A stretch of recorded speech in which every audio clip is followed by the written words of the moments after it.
Okay, hopefully this works now. Yeah, sorry about that. I don't know what happened to my mic settings, but it just stopped working. And then I had to do a quick restart, and we should be good again now. Okay. Very sorry for the restart. Okay, okay.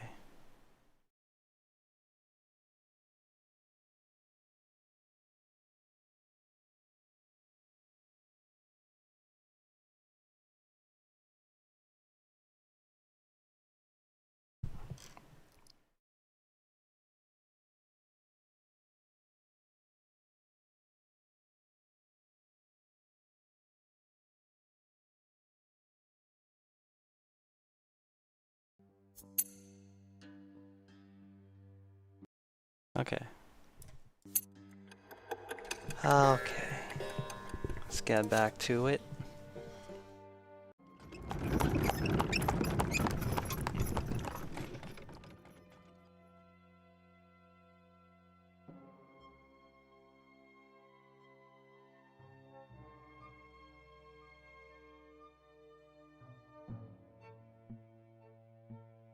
Alright. Takes a whole month to reach Eterna. You and Thomas spend the days wagging your chins and staring at the scenery as your carriage makes its way along the road and towards the next province. Soon it crosses from familiar, barren, arid lands of Magra to the stately mountains of Illyria. During one of your many stays at a roadside inn, the two of you even manage to share a whole bottle of strong wine to keep it a secret from the servant who drives the carriage. Okay. That life feels positively intoxicating. Soon I tell you, soon we'll be there, and I'll earn my sword as soon as I get accepted into the military academy, you'll see. And then nobody's gonna walk all over me like I'm some commoner. You keep rehearsing everything they taught you in school. Soon you are almost at the end of your long journey. You have left behind the arid rocks of Magra, the mountains of Illyria, and the flooded meadows of Archnia. Eterna, the capital, is right ahead.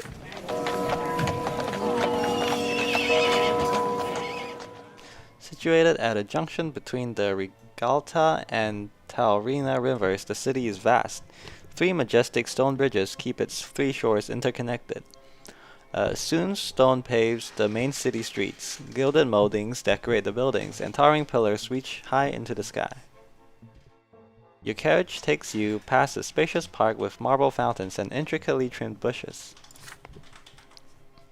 On the streets you see ornately decorated carriages bearing Arctian coats of arms, and abundant merchants' tents filling the streets with beckoning cries and unusual sights. The spires of ancient temples dot the city's skyline. Wow!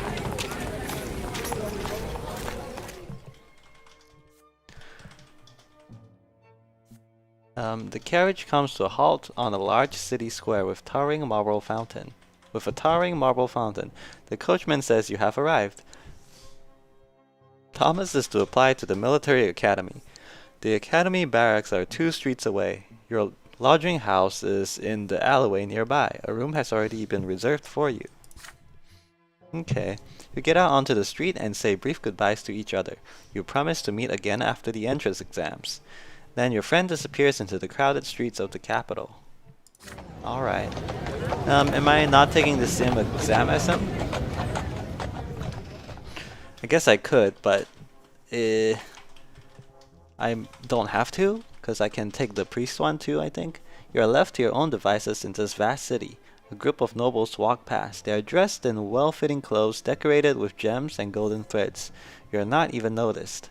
Street urchins chase a dog down the alleyway. Soldiers of the Imperial Legion are marching to fifes and drums towards the barracks.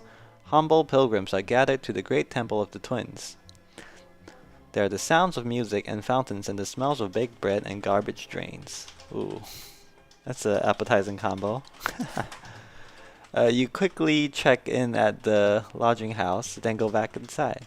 Then go back outside. The sun is setting. The streetlights come to life. Merry music fills the taverns. Couples and noble coaches with tinted windows fill the streets. Shadows and hushed voices and laughter fill the parks. You're all alone in this city, so vast and unfamiliar. You take a look around, determined to fill your first night in the capital with memories.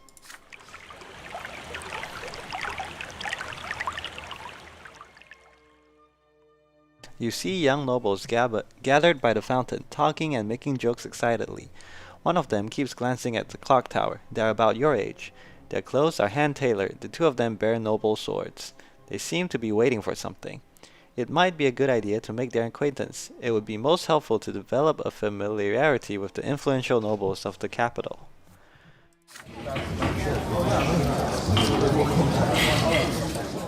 Loud music from a large establishment on the corner distracts you for a moment. The servants have just opened the shutters to air out the halls. It seems there will be a gathering inside. People from various estates greet each other as they take their seats. A servant by the door of the establishment hails you. Sir Gert Arkwhite will be making a speech about the rights of the common estate. If you wish to listen, you better get inside quickly. Then you look at the great temple of the twins at the far end of the street. The pillar shines in the evening dusk above it.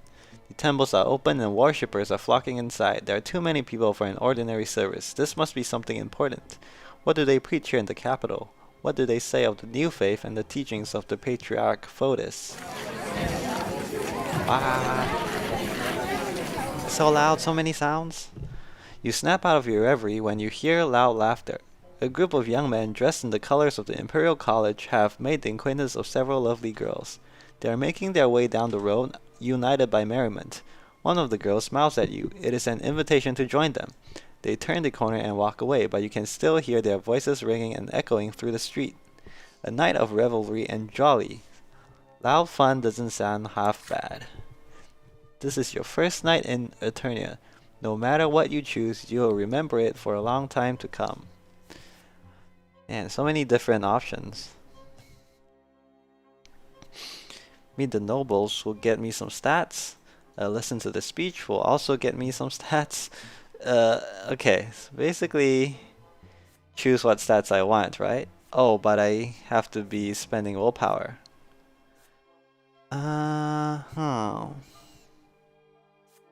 Willpower could be good. Like, do I need any more stats at the moment? Alright, let's look at some of the paths that I might want to go to and how many stats I need for it. Felipe. I haven't met Felipe yet. I already have enough manipulation to do this. I also have enough. Wait, I don't need any stats for that. Valor, I'm not gonna get anyway. So collapse of the Lotless and the Lotless at large. I already have enough manipulation to do that, so don't particularly need any stat as far as I can see. But I definitely want to go for either Inquisitor or Conspirator, right? Conspirator. Maybe Conspirator is the Lotless path, I think. I'm definitely more geared towards Inquisitor right now. And I can side with the New Faith. That might be a good path to take. I'm gonna go ahead and do that then. It's the Great Temple. Theology, Eloquence. Theology and Eloquence. I think those two are the ones for...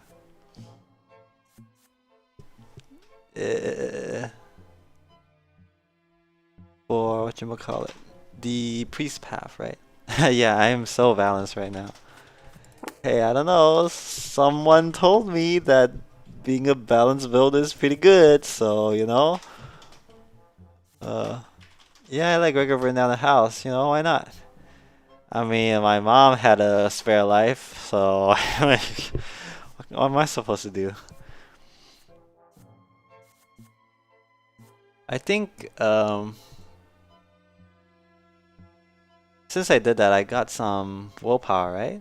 Maybe? Just saving my siblings. -1 wealth. Yeah. Let's see. How's my wealth doing right now? Where's my family? Family? No. No. House of Brante. Modest position. No. Moderate means. Okay. Yeah, we're just staying out of poverty. Barely. Barely, just barely. Alright. Damn. Speech on the rights of commoners. Oh man, this is rough. This is rough. Should I save even more willpower? Or maybe getting 2 stats right off the bat is just too valuable. I don't know when I'm gonna get a chance to get more stats after this, so I'm just gonna go for the Great Temple. Okie dokie. Yeah, feed me some more lore about the religion. You follow the worshippers and barely make it into the overcrowded Great Temple of the Twins. Even this enormous hall of stones is not enough to fit so many people. The commoners' half is absolutely packed. There are no free seats left at all. The crowd is buzzing in anticipation. You hear reverent whispers. The preacher for today's evening service is Father Ulrich, one of the leaders of the punitive branch of the church. Punitive branch? What is that? As in like punishment? A man dressed in a long black cassock and wearing a silver cross appears on the raised platform by the altar. He bears a rolled scroll on his side, held tight by a silver seal. You try your best to see his face. Chiseled features, sunken cheeks, bald head. That's him, officer, that's him. Father Ulrich looks at the crowd with his steely eyes, and the hall falls silent. Oh, voice acting? Zolrock. Ye who lives in Eterna, I see before me the faces of true believers. We are not united before the twins, yet in our faith in them we are united. Eh? As not united as we have different lots? I guess that's what he means. The twins are the guiding light and the darkness of our lives.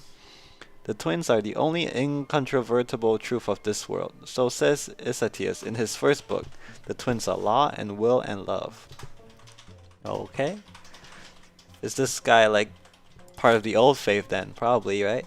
But the will is above all. From this will came law, and love too was born from the will.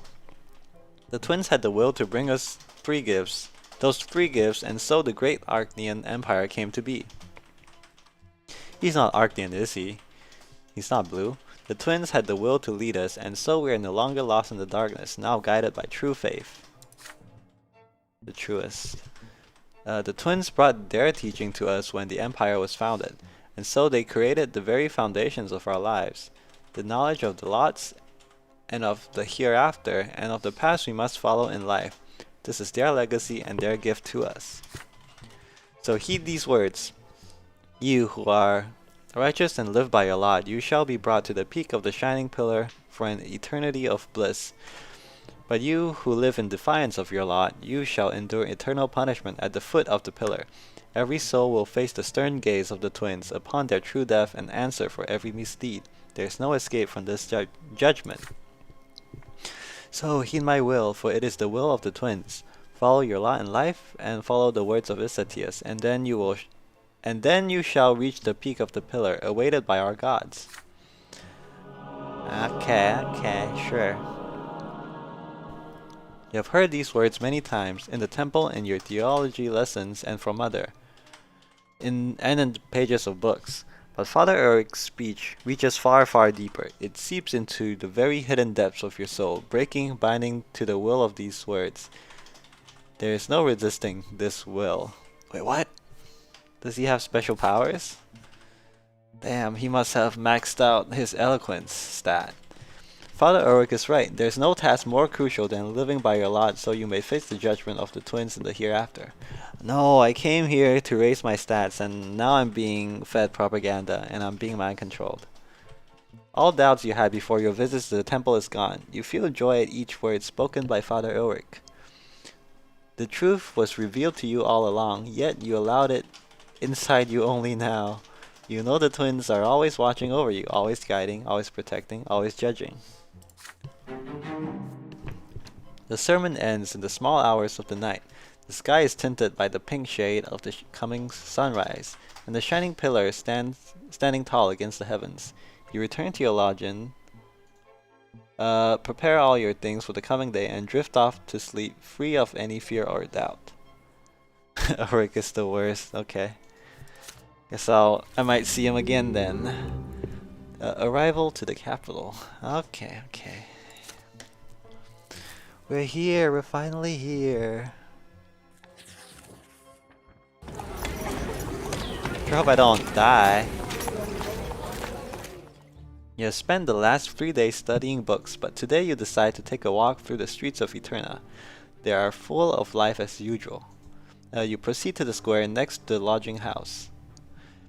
A procession of priests walks through the square. You notice that one of them holds the banner of the new faith, an open book. Oh, this is the same banner that was behind Patriarch Fotis on the day of his assassination. Yeah, talk to him. A crowd immediately gathers around them. Many people are looking at an icon painting of a small pedestal depicting a great-haired man with glowing green eyes. You recognize that face. It is the face of the late Patriarch Fotis. A man with a thick beard appears by the icon painting. His broad shoulders bear a white and a gold cloak with the coat of arms of the capital province embroidered on it. He is Luke, Patriarch of Archnia. Or is he like a king or something? Or is he like part of the priests? He casts a stern gaze over the crowd. I speak to all who live within the sight of the shining pillar. Exactly 1 year ago we lost Fotis, Patriarch of the Magra province, mentor of the new faith. Patriarch Fotis was first to see the books of Isatius for nothing but the words of a man, not the words of the twins themselves. He was the first to tell people to seek the path to the gods in their own hearts instead of blindly following the lots, to seek answer in the lives of the twins and their own hearts rather than the words of the priests. Through Patriarch Fotis, we were able to see the truth. Through his death, we saw that his words are not heresy. They're the truth that used to be obscured by Isatius' lies. And now I bring you good news. Patriarch Junius Diamant has seen to it that our teacher will be canonized as a saint. Hooray, he's a saint now, woo! Yes, Junius Diamant, an Archnian from a great dynasty and the Patriarch of Astynia, has joined the new faith himself, and through this we hope that the entire empire will soon see that our doctrine is the truth. Got him. We are free from the shackles of the lot. We are equal before the twins. With each day, more and more people hearken to the truth, and one day the entire empire will hear our call. So let us pray, my brothers. The believers around you bow their heads in prayer and thank the twins, not for the lot that they were given, as they usually would, but for the chance to choose their own path. The Patriarch's sermon is inspiring. It compels your hand to meet in a sign of prayer. It compels your lips to repeat the words of the new faith. Dude, this guy also maxed out his eloquence. I'm being compelled. Patriarch Luke's sermon forms the cadence, and your heart beats in time with it now. Oh my! And he's like a DJ.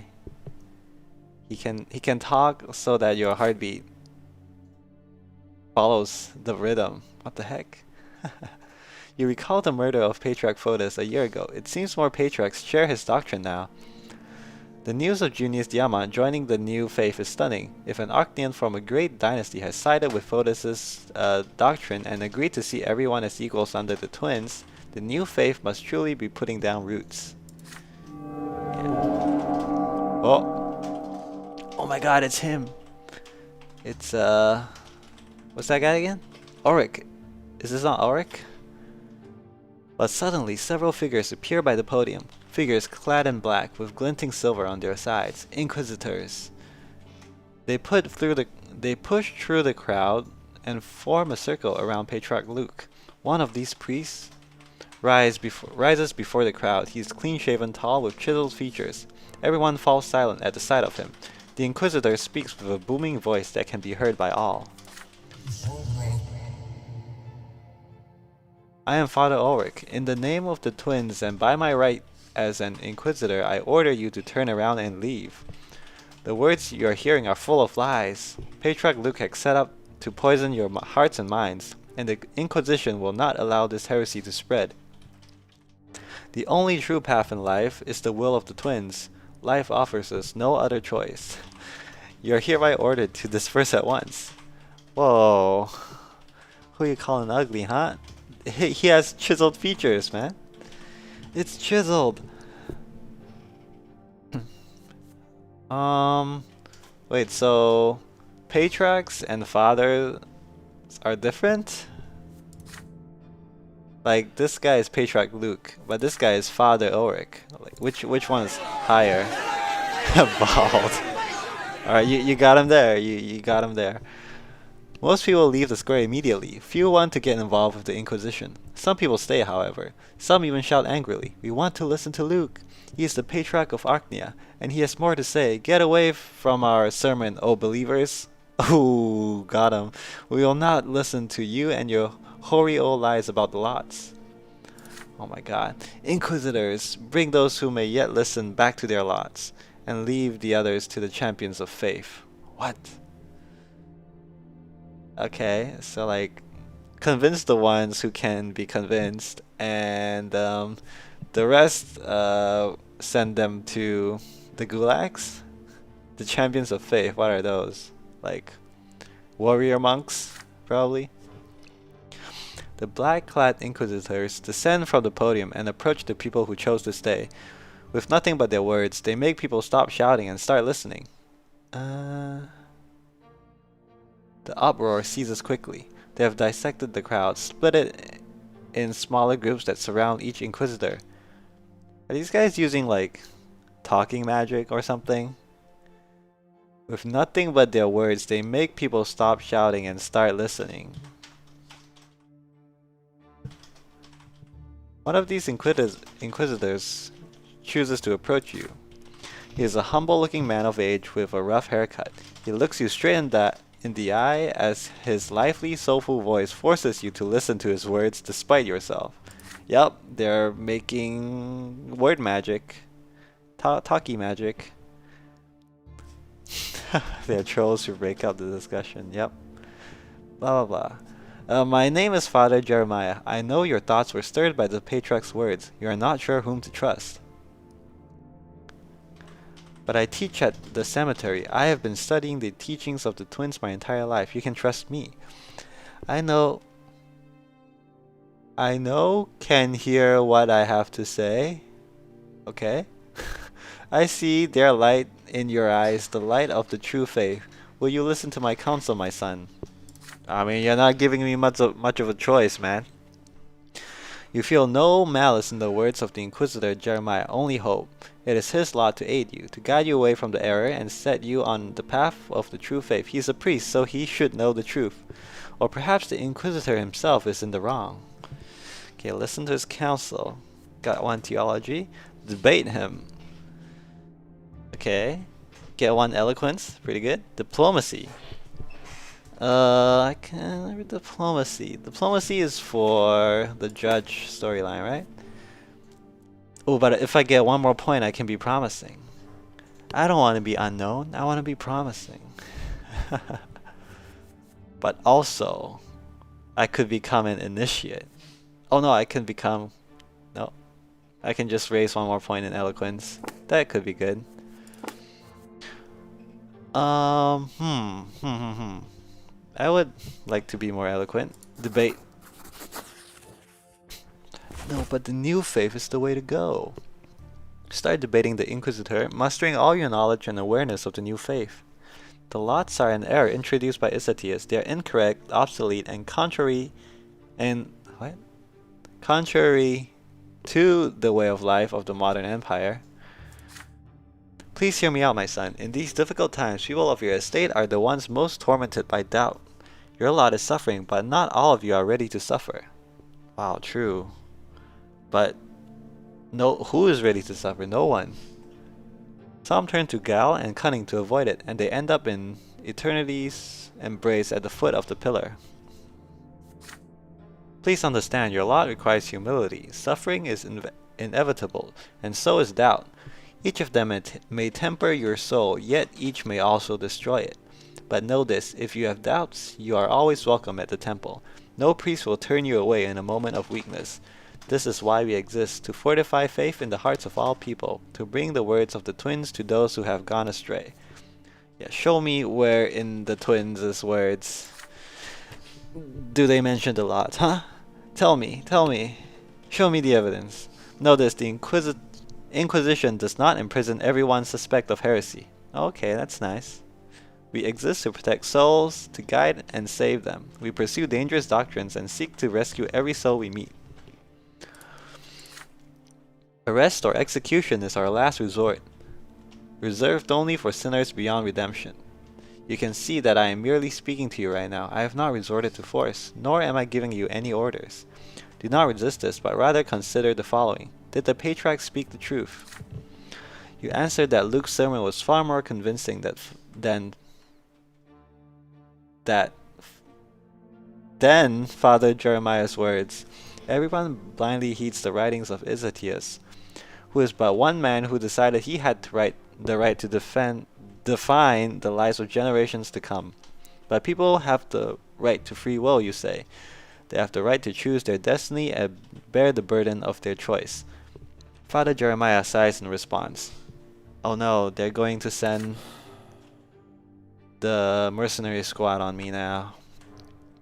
It saddens me to see that you have been led astray so easily. Yet you are young. You should seek to learn the truth on your own. If you truly believe that you can interpret the will of the gods, perhaps you should become a priest yourself. If you come to the divine cemetery and prove you deserve the lot of the clergy, you will be accepted. I teach there, and I am always happy to see students of considerable talent, even if they have been led astray. But for now, you should leave this place. You will learn nothing by facing the champions of faith. Okay. Okay, bye-bye. With this, Father Jeremiah leaves you and proceeds further. You leave the square freely, your dignity preserved. The remaining people in the square continue arguing with the other inquisitors. Armed champions of faith stand nearby, but they do not intervene. Luke and his retinue can no longer be seen. That's pretty cool, I guess, that they don't straight up beat you up for being there. They're like, we can have a nice chat. Nice personal one-on-one chat. The clergy are basically just a team of life counselors or something like that. Yeah. Have a nice chat and you can leave. You walk back to the lodging house, mulling over Father Jeremiah's words about the cemetery. Your family sent you to earn a noble title, but you have an opportunity to become a priest of the new faith. Of the old faith or the new. If you see your destiny in service to the gods, no one has the right to stand in your way. Yeah, not even you, Dad. Okie dokie. Another year has passed, right? Maybe not. Patriarch Luke's sermons have converted many commoners and nobles of the mantle to the new faith. There are now several temples in Eterna that follow the new canons, with Luke's blessing. This has led to no small amount of anger among the followers of the old faith. Two mighty bishops of the church lead the new faith. One of them is Luke, the Patriarch of Archnia himself, spiritual mentor of the capital province. He preaches all over Archnia, his every sermon adding to the new faith's flock. The other leader of the new faith is Patriarch Junius Diamant. Hailing from a great Archnian dynasty, he is the de facto ruler of the Estenia province. Adored by his subjects, he has founded the Holy Order anew. Okay. Holy Order, isn't that like an army of inquisitors? That's the action figures I got when I was young, right? That got burned by Grandpa. No! Oh well, he burned himself too, so I guess that's okay. Evens out. Junius Diamant rarely preaches, but people believe the Astinian Patriarch attends to the needs of all who convert to the new faith. This schism within the church is growing. The split has furthered the divide between the commoners and the nobles, though thankfully there has been no direct conflict as of yet. Foreshadowing. But it has become clear that there is no way to stop the steady advance of the new faith. Born from the death of Patriarch Photis, it grows stronger by the day. Dude, this game is getting more and more typos as I play. It used to be very rare to see a typo, but now it's like there's already been 3 in just like the past 10 minutes. It's like me when I'm writing my essays. You know, you start out feeling nice and motivated, but then after a while you get a bit lazy and stop checking as closely. Oh well, it's fine. The next few weeks pass by in hard work and preparation for the coming entrance exam at the Imperial College. You grow more and more exhausted with each passing day, so much so that one night you fall asleep while studying another book. When you finally come to, you decide it is high time to get some recreation outside. Yeah, the city of Eterna amazes you as you stroll through its splendid streets. It is another night, a different night, yet the city is beautiful still. The shining pillar is a slice of light against the dark night sky. The lamps on the facades of the buildings are lit. The night descends on the capital. You don't feel like going back to your books tonight. Yeah. Party time. Recently, you made the acquaintance of several young men. They are children of nobles of the mantle, just like you, sent to the capital to earn their noble titles at the college. You decide to seek them out. Your new friends are having a late dinner on the next street over, loudly discussing their plans for the night. Some speak eagerly of a dueling club, where you can see the most skilled and ardent duelists in the Empire doing what they do best. You have never seen professional duelists fight. It must be far more exciting than father's fencing lessons, or that fight in the ruins in Anazone. And if luck favors you, perhaps you can even make useful contacts among the noble families in the capital. Okay. The others try to convince the rest to take a trip to a certain secret saloon. Ooh. The establishment is expecting a guest tonight, they say, a young lady who speaks about the true state of affairs in the Empire.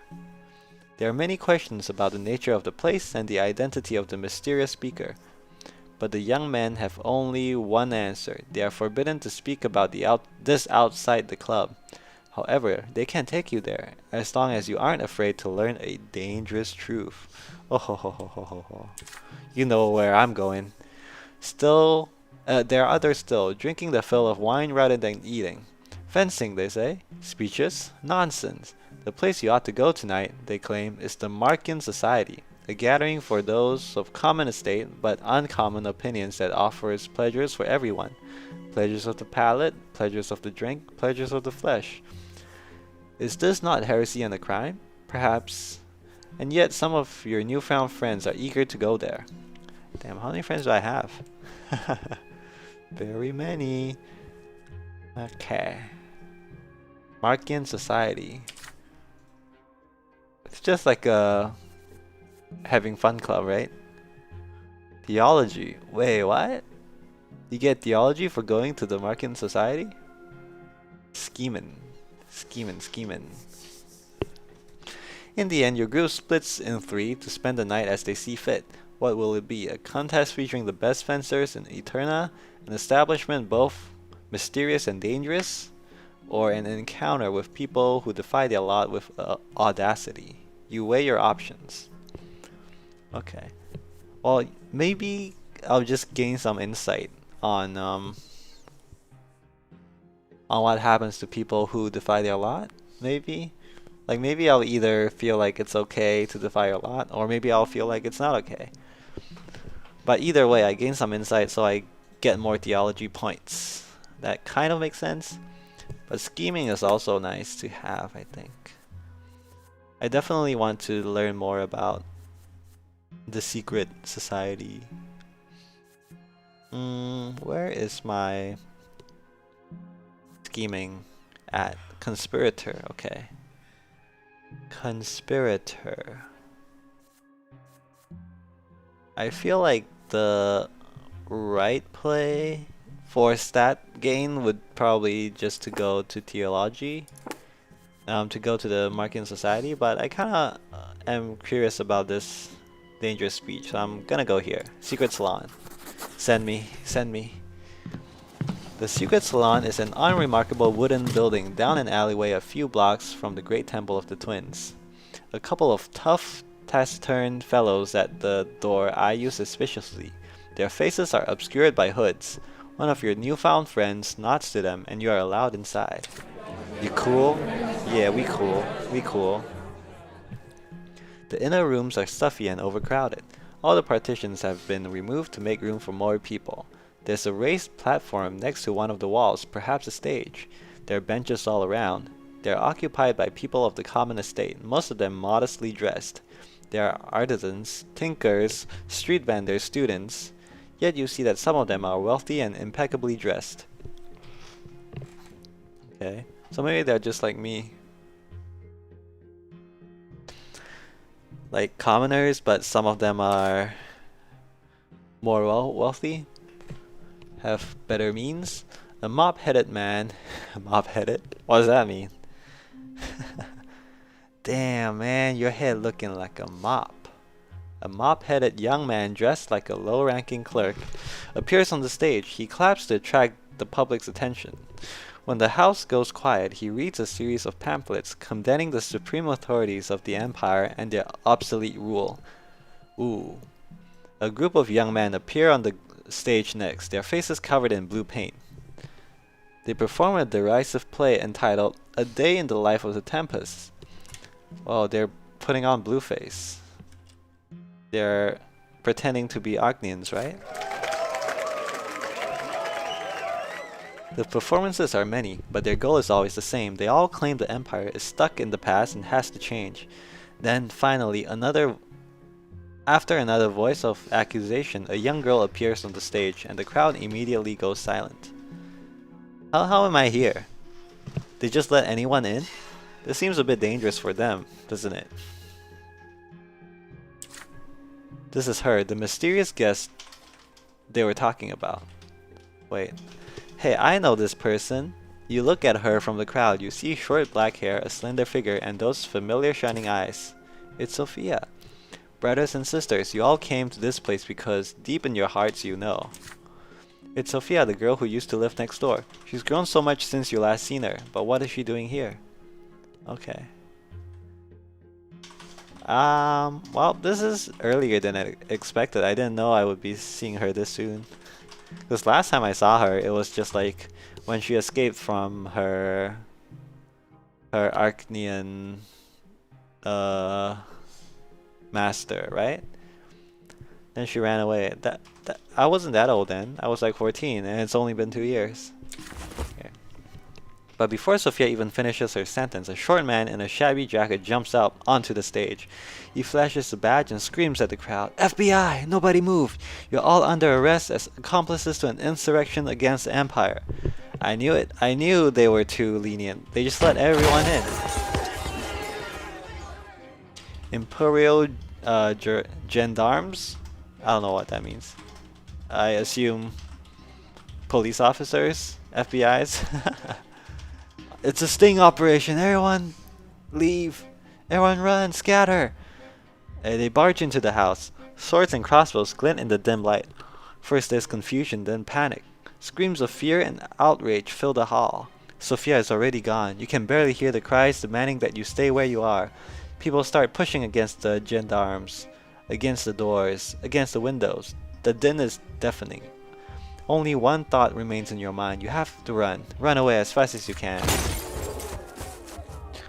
Did Sophia teleport away? She does no magic after all.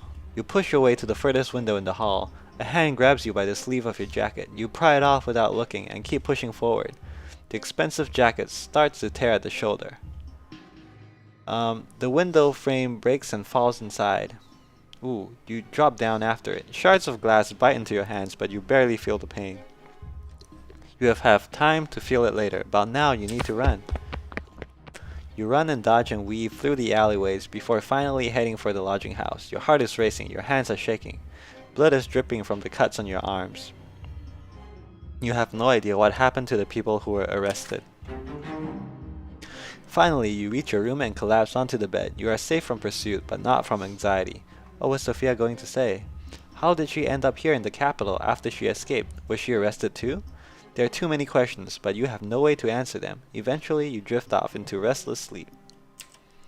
Alright, pretty nice.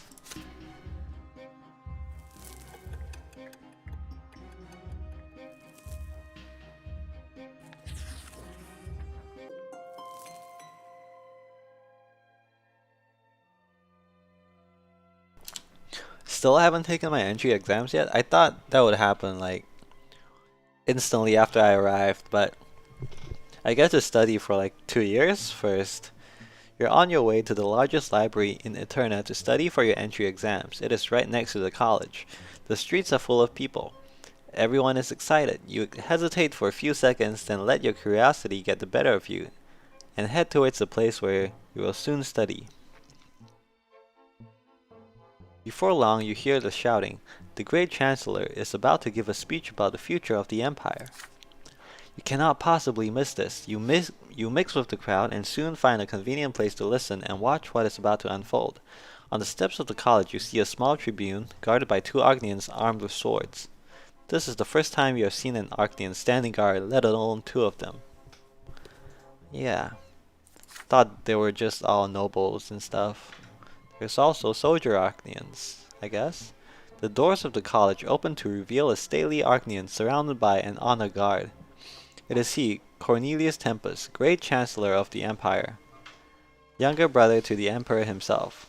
He heads for the tribune and casts a look over the square. It is full of people in awe and utter silence. Oh my god, what happened? Long ago, humans witnessed the Arcnians' arrival. The 2 nations built the empire side by side. The provinces joined us one by one, and Magra was the final province to attain the absolute might and majesty of the blessed Arcnian Empire. Yet, there was another great event long before that. 4 centuries ago, the twins had graced us with their presence. So wait. The twins arrived, then 4 centuries later, the blue people came? Is that what happened? Here, it is the hottest person. No, not yet? Okay, unfortunate. With their arrival, the twins granted us their will. They showed us their love and their law, and they granted us knowledge of what awaits in the hereafter. They chose the dynasty of the Tempus to rule the empire, and from that day forth our dynasty has ruled this land, ordained by the gods themselves. Hooray? I guess? However, it is our duty to the twins not to seek power for power's sake, but rather to lead the empire to further prosperity. And so the great imperial council is soon to reveal and adopt a new set of laws called the Creed. Under the Creed, all estates will be granted rights. Under the Creed, there will be one law for all imperial citizens to obey, human or Arcnian, from the lowliest commoner to the emperor himself. Okay. The strife among the estates will end. A single law will resolve all our quarrels. Glory to the empire. You mean a single set of laws? What is a single law? Everyone needs to be nice. That's the law. Don't be an asshole. That's the law. A single law, huh? One law to rule them all. The great chancellor throws his arms into the air. The crowd murmurs and applause in approval. Cornelius Tempus casts another look over the crowd and leaves. The crowd disperses. The sounds of agitated discussion are everywhere. Is it true that the empire's dynasty seek to grant equal rights to all estates? What will happen to the empire then? That is true. And how does this measure up against the lots, huh? If I have equal rights, I have rights not to suffer? I don't know. What does that mean? Struggle for power. Oh, okay. Reign of Terror. Monkas. I guess this is like a reference to the French Revolution, right? Reign of Terror, where everyone's getting guillotined. All the nobles are guillotined. But it's kind of weird. Sounds like it's the old nobility that's advocating for themselves not to have more power, right? Because that was an Arcnian ruler. And he's the one saying that commoners should have more power. Interesting. It is early morning. You have been awake since sunrise studying. There's a knock at the door. Is it a letter from home or a hotel servant? You open the door and freeze, stunned. Oh my god, Sophia, how did she know? Hello, Brante. Before you stands Sophia, the girl who used to live next door. She's all grown up now. She looks so different, but you would always recognize those blue eyes, no matter what. You gesture for her to come in. Gesture. Sophia enters the room, glances around, and sits in an armchair. You eye the girl you used to know as you sit across from her. But the young woman you see now has little in common with the girl you used to know. She's battle-hardened now. There is a cold steel in the way she looks at things. Her hair is cut short. But what is she doing here? I can explain. I've been living in Eterna for a long time now, ever since I ran from Anazone. I heard the other day that you left from the capital to get into the college, so I found you, and here I am. How did she know? She has eyes and ears everywhere. You asked Sophia how... Wait, you asked Sophia... brain fart. You asked how Sophia learned about your arrival and where you are staying, but she answers your questions with an enigmatic smile. Oh, she's a seer. She's psychic now. We'll get to that later. Right now, I want to see how much you've changed since the last we saw each other. As for me, I changed a lot. I'm a whole different person now. You look away as you recall your previous encounter, back when Sophia ran away from her Arcadian master. Sophia chuckles as she continues. Would you like to know what happened next? I traveled through the entire empire all alone. I had nothing. My journey ended only when I reached this place, the capital, with all its important people and events. This is the heart of the empire. It's a place where I can make a difference. I've made friends here, found people I can truly call my family. I've even gotten an education of sorts. I have a purpose now. I fight against injustice. I fight against the lots. I fight those who treat our lives like mud on the pavement. And no, I'm not afraid to tell you that. I came to you for a good reason. I need help. I know you. I have faith in your good heart. And besides, this is also about the Imperial College you want to enroll in. Ooh. Is it, are we heisting? Elaborate heist? I'm gonna take the Imperial College down from inside the system. Heck yeah. There's a scholar there by the name of Bartholomew Dextra. He teaches natural sciences at the college. Dextra is an old man, but he's quite progressive. He'll stop at nothing to advance science and acquire new knowledge. Okay? As you know, only second-generation nobles or above are allowed to teach at the college. But Dextra, he is a commoner. He forged his patent of nobility to get a position at the college. But the secret chancellery recently learned of this. Dextra is about to face true death for this forgery. But how is that justice? A man wants to teach people, and for this they're going to take all his lives? That's true. They're going to punish him for the crime of being born in the wrong estate? It's evil and obscene, and I will not stand for it. Dextra deserves to be rescued. But I don't want to put anyone in danger, so I need your help. You're from a rich family. You're almost a noble. If you help me get Dextra out of the city, no one will suspect anything. No one will know, and the scholar will live on to continue his research elsewhere, far away from the secret chancellery. Will you help me? Oh, okay, so you just came here because you needed something from me, huh? You feel perplexed by Sophia's sudden request. She's asking you to break imperial law and undermine the work of the secret chancellery to save the scholar. Rescuing Dextra would be an adventure, but it would also be incredibly dangerous. And besides, Dextra is a fake noble. He resorted to lies and deceit to get his current position. How much does this matter to you? Sophia's blue eyes are studying you, waiting for your reply. I could help her. Hey, that's pretty good.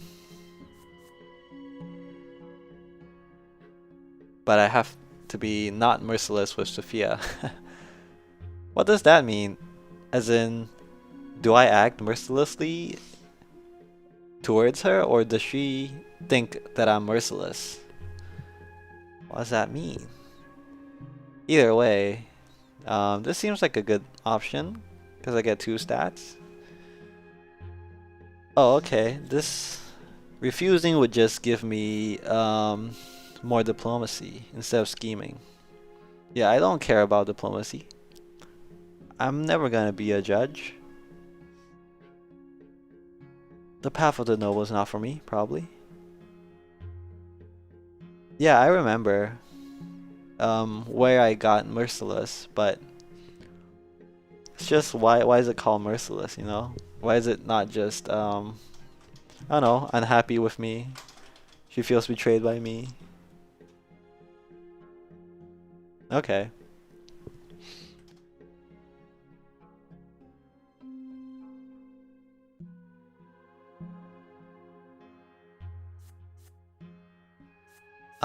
Assuage your guilt. You turned Sophia over.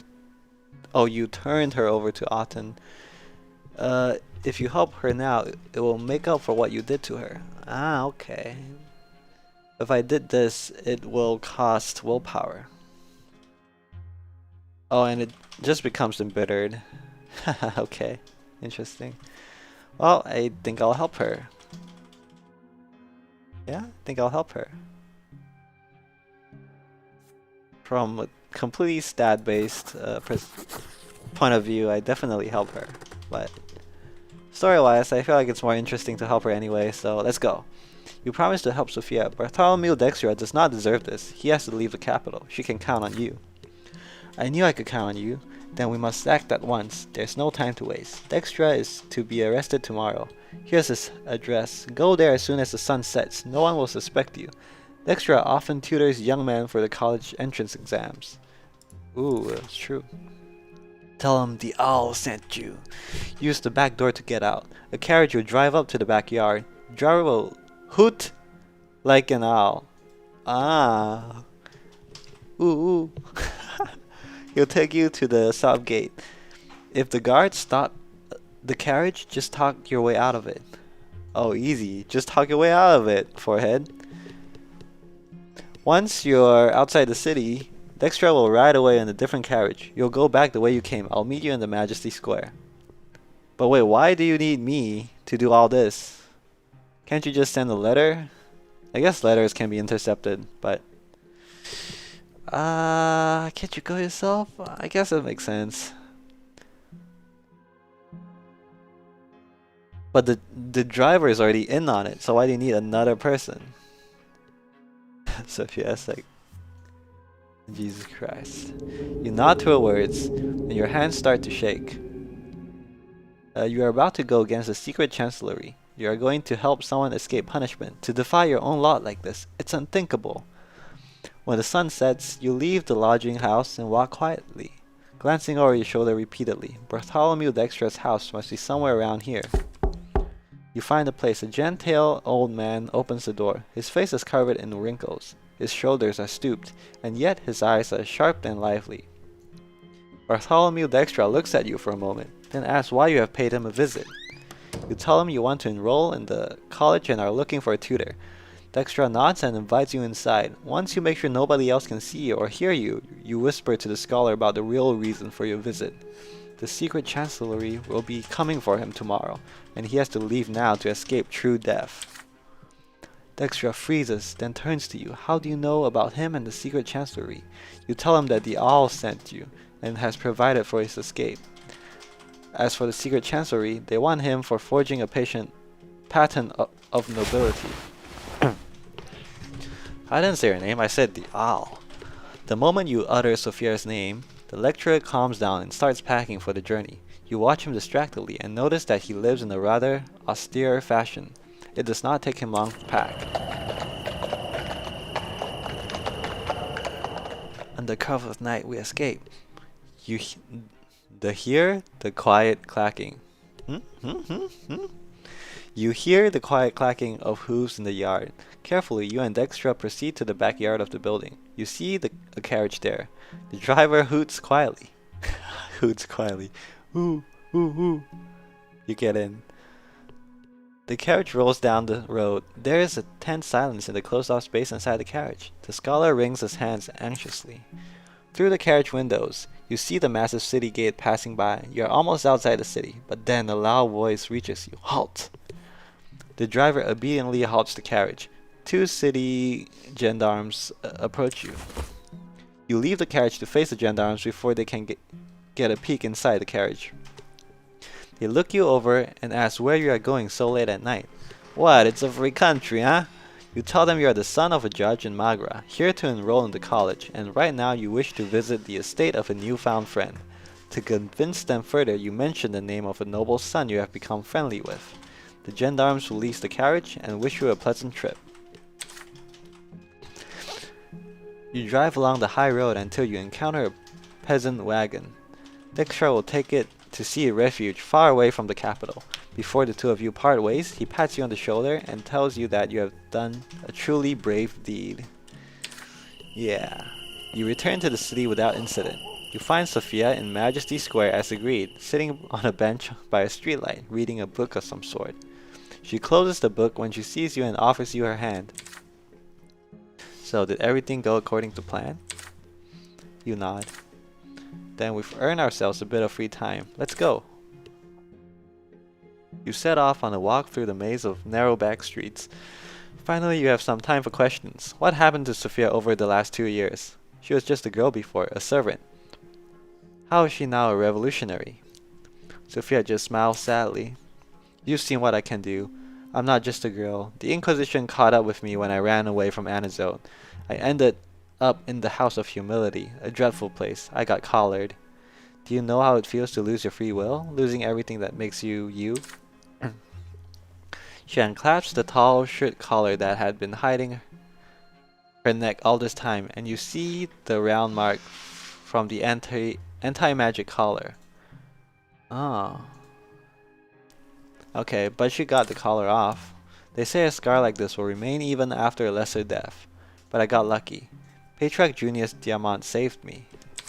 Ooh, Diamant took me and the other mages from the House of Humility and removed our collars. He made me one of his attendants. He taught me that there are no lots. He told me that I'm like this.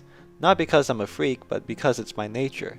He told me I can find the path to the twins like anyone else in the world. And then I was taken. I mean, I got out on my own. I found my own lot, to protect the common folk from the noble yoke. To help others who are as lucky as I am. To fight for a different world, a world where everyone has equal rights.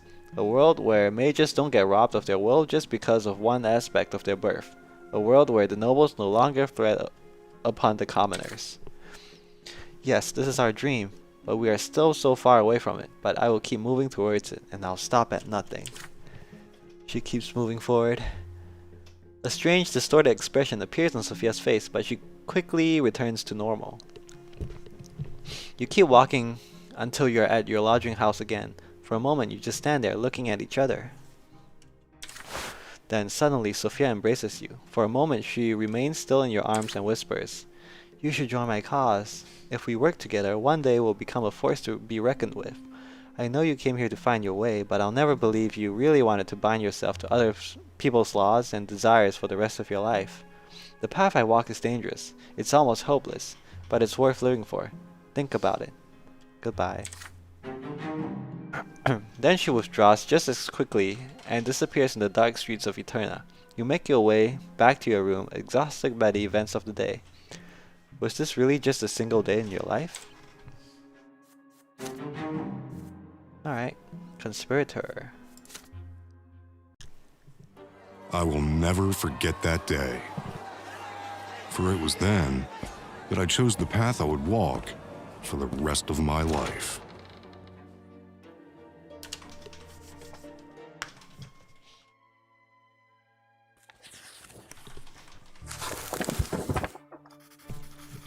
There are only a few days left until the Imperial College exam. History, law, theology, you spend all day reading and rereading the books you brought with you, staying at the Library of Eterna for hours, sometimes until it closes. As the day of the exam approaches, your hands start shaking more and more, and finally the day comes. Well. The clear sky hangs over Eterna today. The breeze is warm. You dress in your best outfit, a gray jacket and velvet culotte trousers. You comb your hair carefully and polish your boots until they shine. You leave the lodging house and head for the Imperial College. Your legs grow heavier with each step. Your anxiety at the fact your fate will be decided today is virtually tearing you apart. It's tearing me apart, Lisa. The college is a majestic building that looks not unlike a castle. In the square in front of it you can already see several dozen people. Young men, sons of nobles, and the mantle like you, waiting for the college's doors to open. Time slows to a crawl.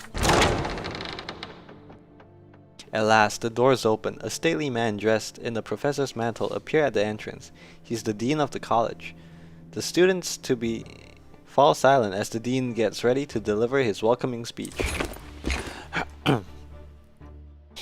But the silence is interrupted by heavy footsteps and clanking armor. A squadron of warriors emerge from near the college, led by Arctian officers. Their banner bears an image of golden grains. The noble militia of Monia province? What are they doing here? The nobles of Monia form a circle around the college, each warrior moving quietly and precisely until a chain is formed. One of the Argnians is clad in an old-fashioned suit of armor. He's the leader of the militia. He locks the bar on the massive doors of the college into place, then proceeds to the stairs to address the crowd loudly. Commoners, before you stands Igurius of the Monroe dynasty, Archduke of Monia. By my will, the college is hereby closed, and today's entrance exam is cancelled. Oh no. Your lowly origins make you unfit for the great honor of rendering service to the Empire, a right that ought to be available only to the hereditary nobles of the sword. What's he doing here? How is he allowed to do this? The college's reputation has been tarnished. It breeds mock nobles who bear not a trace of noble blood. You belong in the lowly estate, but have forgotten your place. Cornelius Tempus and other traitors to the Empire are indulging you and defacing the institution of the nobility for their lowly interests. I feel like this is something you should take up against, Cornelius and not us. Like, you guys wrote the laws. Why are you breaking the law just to do what you want? A noble lot for those of lowly birth. How can this be? Oh, don't ask me, bro. Don't ask me. I didn't get a say. I'm just here to take the exam. I will not stand for this disintegration of the Imperial Order. Now turn away from the college this instant and return to the humble trades of your ancestors. Plow your fields, mend your boots, and work and suffer by your lot. If any of you dares to set foot upon these stairs, you will be killed at once. Alright, seems like you guys have lots of things to figure out. I'm gonna head back, in like a day or two. Hopefully we can postpone the exams till then. Alright, cool. See you later. I can leave. The students to be meet this speech with a stunned silence. The crowd in the square is growing. However, the news of the Monian noble militia and the college's closing spreads through the streets like wildfire. More humans join the crowd. College students, commoners, officials who work hard to be ennobled. Unrest grows around you. You hear people calling to rush Archduke Monroe's forces to take control of the college and defend your right to become noble. The Emperor himself gave us this right, and we have to fight for it. This is a decisive moment for you all. The old gentry has challenged you. Will you accept this challenge? In the face of this shameful, illegal act by the Archduke's forces, you may prove that all of you deserve the noble lot. You will need to break through the cordon, get inside the college, and take control of it. The nobles will never dare hurt you if your presence is strong enough. If you are ready to risk it all and fight for your right to the nobility, you will have to lead the charge. Wait, me? Me lead the charge?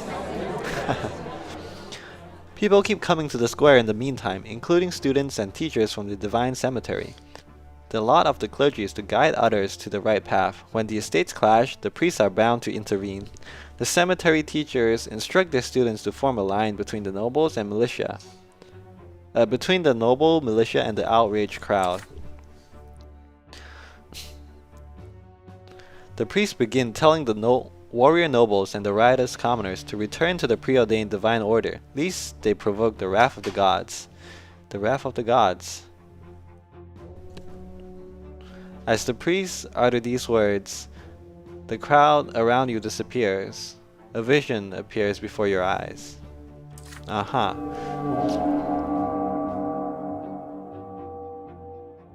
The empire is ablaze. You see burning land steeped with pain and despair everywhere you look. Rivers overflowing to extinguish the burning world. You can tell that soil scorched by such fire will never bear fruit again. Hey, I do know that, 'cause I come from Agra. The gods' given vision demands to be heard, demands to be prophesied to the world, but only a priest may speak to the twins and for the twins. Will you keep it inside, or will you step onto the path the twins have revealed to you? Somebody shoves you in the back and you snap out of vision. You turn around to see a small but decisive troop of commoners moving quickly through the crowd. They are led by Sophia. As soon as she sees you, she signals to them to stop. So you're here too, going to rush to college, are you? No. No, I'm just a bystander actually. Can't you see it already? The laws cannot be trusted. They gave you the right to study here just to throw you a bone. When the going gets tough, your masters will take it all away. It's time for you to decide. We are the Lawless, and we're not putting up with this system any longer. We will fight for a new world. Are you coming with us, or are you going to submit to them? There are students and professors locked inside the college. Who knows how long Monroe will maintain this siege, and what if they start slaughtering people? Neither groups of nobles will care what happens to them. We're going to go inside and pull them out. Come with us if you are ready to take control of your own destiny. Oh my god, so much is happening. The tension in the square is palpable, and the situation is about to implode. Students, commoners, nobles of the mantle, followers of the new faith, all of them are gathering their forces to move on the wall of soldiers. They expect the nobles to let them through en masse. Surely they won't start a massacre. The Lawless, led by Sophia, prepare to break through the siege to rescue the people in the college. And all the while, the priests preach peace to both sides of the conflict. The college is your only way into the nobility. Only you can fight for your new lot and fulfill your duty to your family. You could organize an offensive strong enough to get into the college and thus seize your lawful right like a true nobleman. Yet the revelation about the wrath of the gods still pulses in your mind. Once revealed, this vision will take you on a different path, standing with the priests and preaching what you have just seen, warning all of the dire danger on the path of warring estates. Bringing the twins' words to the people and guiding them to salvation. Could this be your new lot? Sophia and the Lawless, they expect you to join the struggle. They are waiting for you to cast off the old ways and eternal yoke of subservience. If you choose this path, you will not change your lot and your suffering will continue. But your suffering might just change this world. This is the moment. Your future life will be decided here and now. Ruh-roh. Okay, I can't be a nobleman. I kind of knew that already. I can be a priest, or I can be Lawless. Alright, this is it. This is the time where I have to decide. I kind of like the Lawless story more, because it feels more interesting, but also, becoming a priest is what I've been, like, building towards, though, so I don't know.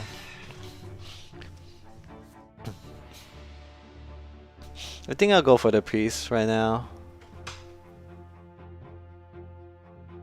Yeah, it's about choosing between a story that's, like, having a lot of conflict, maybe.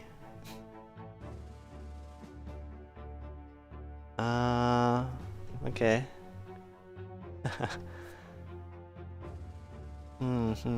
Yeah, I think the Lawless path will be a lot of conflict, but maybe not a lot of lore-wise. It's gonna be a lot of fighting for power, I think. Oh, so I'm just gonna pick the priest path. The will that guides you now is beyond your own. There's no point in resisting it. The twins speak through you now. You have to follow the will of the twins. You must tell everyone how close they have brought themselves to the point of no return.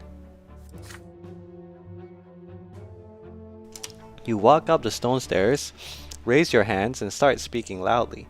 Through the din of the mob, the clanging of steel, and the preaching of priests, your words still reach the ears of people.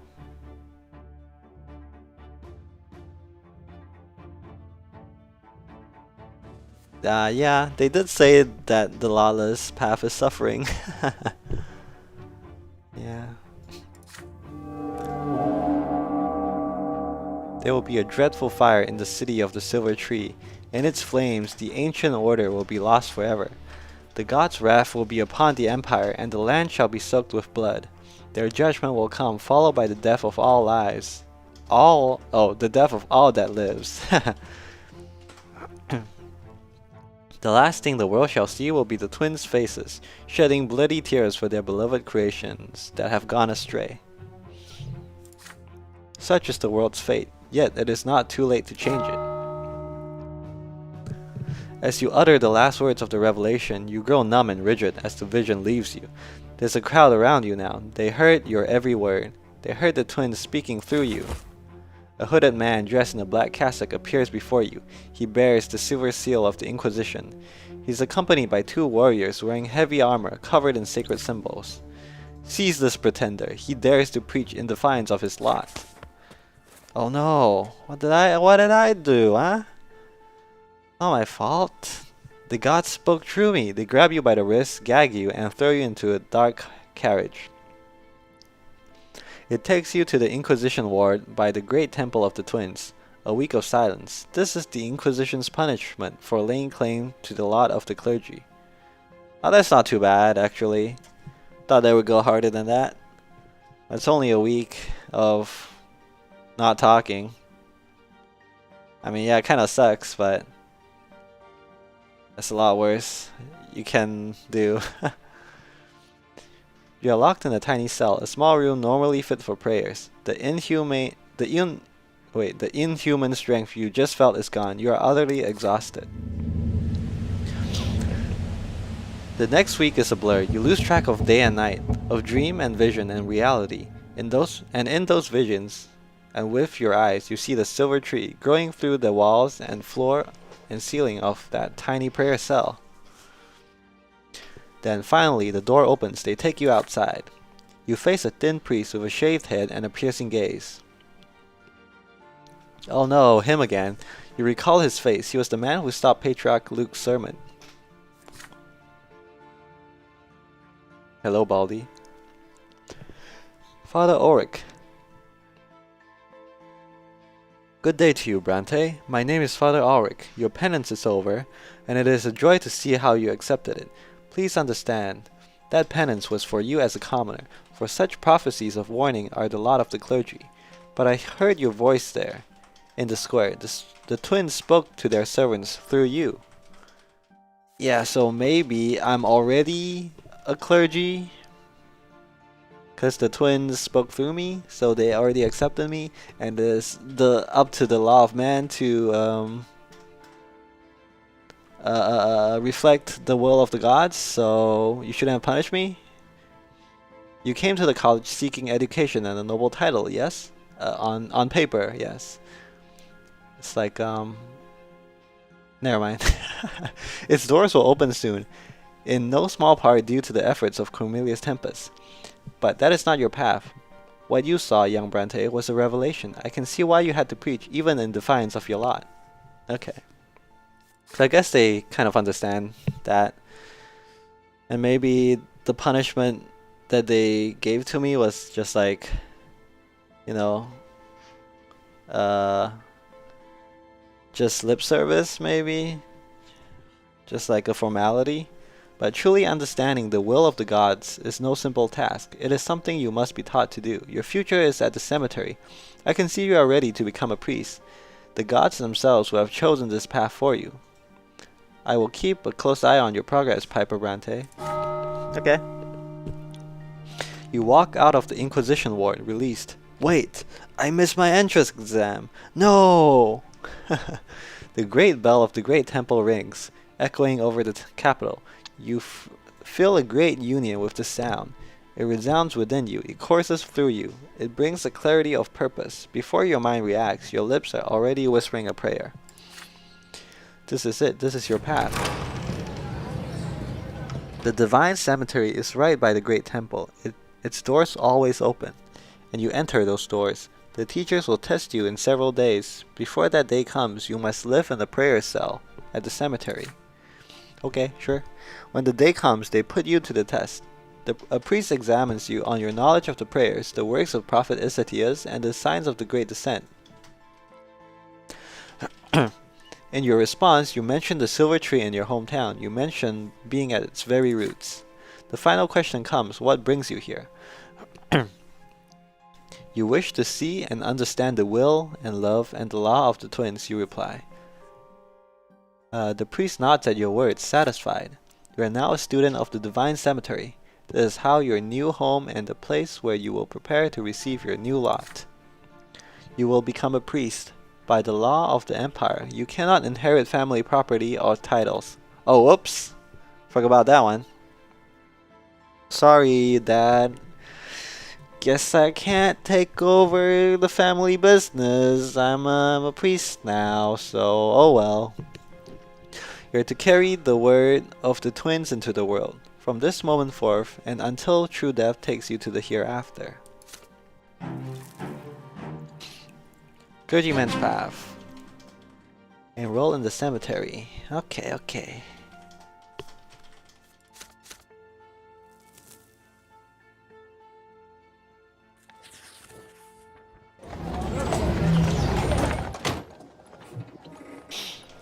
Oh, it's been like 2 years. You return to the lodging house one last time to gather your belongings for the move to your new home.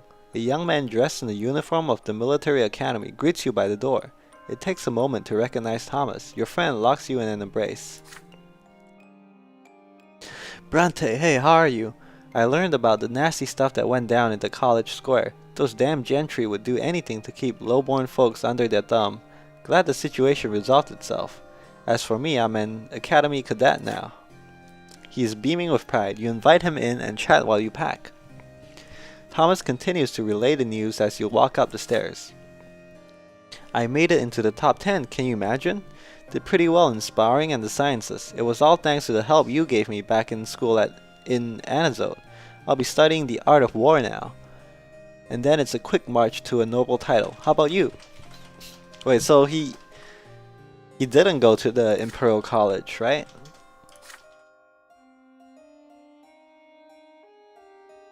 He went in the path of the academy, like military academy. So the guys that were blocking off the college was wrong.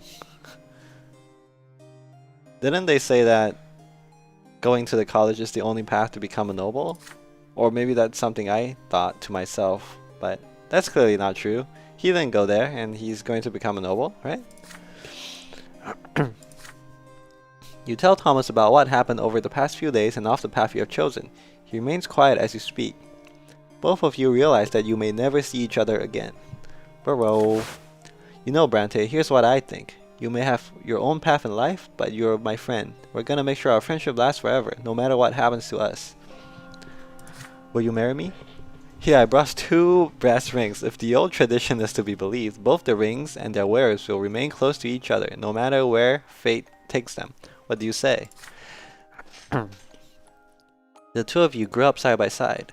Thomas, the audacious, hot-blooded, sharp-tongued boy who used to live next door. You can't imagine your childhood without him. But would it be right to promise him that your friendship will last forever, no matter what happens? 2 rings made of plain brass lie in his open palm.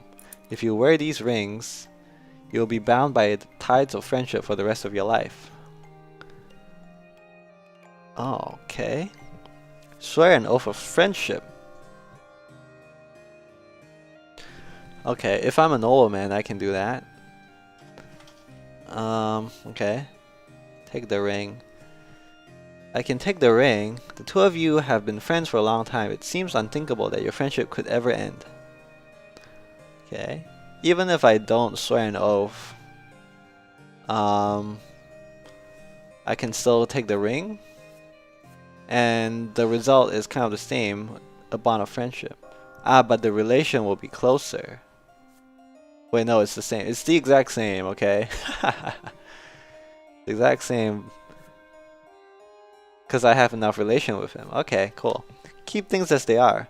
You know what? You know, just, you are sure you will do your best to keep the friendship alive, but you cannot promise it will last forever. Okay. End the friendship. You're not the children you used to be. This is where you must part ways. Severed all ties. Now, why would you do that? For no reason.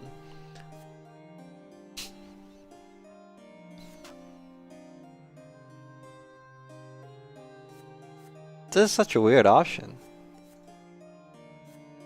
Because why would you not just keep things as they are? This doesn't cost anything and it gives you willpower. But maybe picking this gives you some special option later on. Wow. Must be a special secret hidden option later. Nah, screw it. I'm gonna take the ring. Having friends is nice, right?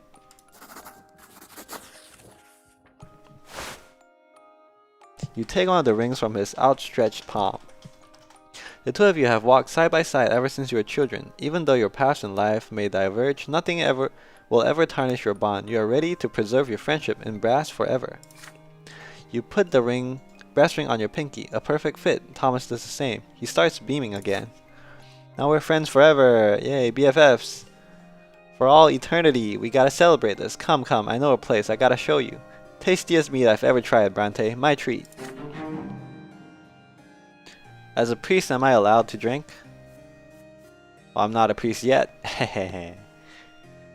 The two of you go to a noble salon by the square of the Emperor Severin. Surrounded by tobacco smoke and mead bottles, you wag your tongues, recall the days of your adolescence, and make plans for the future. Nobody knows what could be waiting for you, but you promise you'll never lose sight of each other. Yeah, we can still be friends, right? Even if I'm a priest, can I, like, you know, make a house call and just hang out with my boy?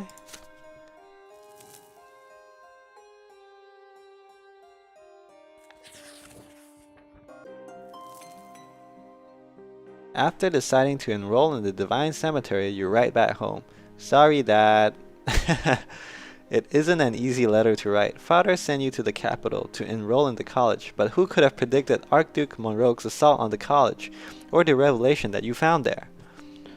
I don't know, Mom? Mom could have predicted it? Your family replies quickly. You receive their letter in just a week. How are these letters being sent? By bird? The fuck? I thought... When I came to the capital, it takes me a month to ride here. By horse. Is there steam trains in this world or something? Or are we just using birds? What the hell? Telegraphs? Electricity? Maybe there's some mages generating electricity for a telegraph? How's the round trip time of a letter a week? Father is not happy with your choice, just as you expected. My son, I realize that these are difficult times at the capital. Nobody expects an attack on the college. Had you been more firm, you could have upheld your right to study there. Cornelius Tempus will ensure that the college opens again. Pigeons, okay. Yet you have already rejected the nobleman's lot. It seems your grandfather was right. Hey, fuck off, man. But your choice was made, so follow it and study to become a priest. I did not send you to the capital for this, but I accept your choice. Alright, thanks, Dad. Mother, on the other hand, supports you eagerly. My dearest son, I am so proud that you have chosen to follow your destiny, even if it means going against your father's expectations. I always knew you were born to carry the twins' word in the world. This is as it should be. Okay. Nathan echoes mother's sentiments. The path of the faith may be even more noble than the path of the noble. Nathan, you used noble twice in that sentence. I'm going to go to the cemetery in Anazole like you. We're going to live the same lot, you and I. You always show me the way. Wait, what? No, Nathan, no, stay at home. Stay at home. Brother, oh no. I don't want my little bro here. He's gonna embarrass me in front of all the other priests. Damn it. Alright, it's fine, man. It's fine. Damn it. I would have chosen a different lot if I knew that Nathan was gonna come. You're not surprised to learn that Stefan and Gloria are disappointed in you, each for their own reasons. How could you defy Father's will? It cost him so much time and money to send you to the capital. But alas, what can we do? If the law of the clergy is your destiny, then so be it.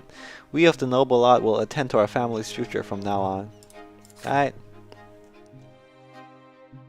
I wanted you to find your own way, you know, and you defied Father's will, all to bend to the will of the church. I hope this new lot fits you well. Burrow. Okay. I'm getting some relations. Oh no. Dad hates me. Searching for the truth. Lessons at the cemetery start early in the morning. Before the lessons come two prayers, one privately in your room, then a communal prayer in the refectory. The morning bell eases you from sleep in the morning. You adjust to the new routine more easily than you would have expected. No, I gotta pray twice a day now? Ah man, I changed my mind. Send me to the Noble College. Send me there. The cemetery students are quite numerous. You have counted more than 30 young adults studying with you. They are both boys and girls, but the girls already cover their hair and keep everyone at a distance.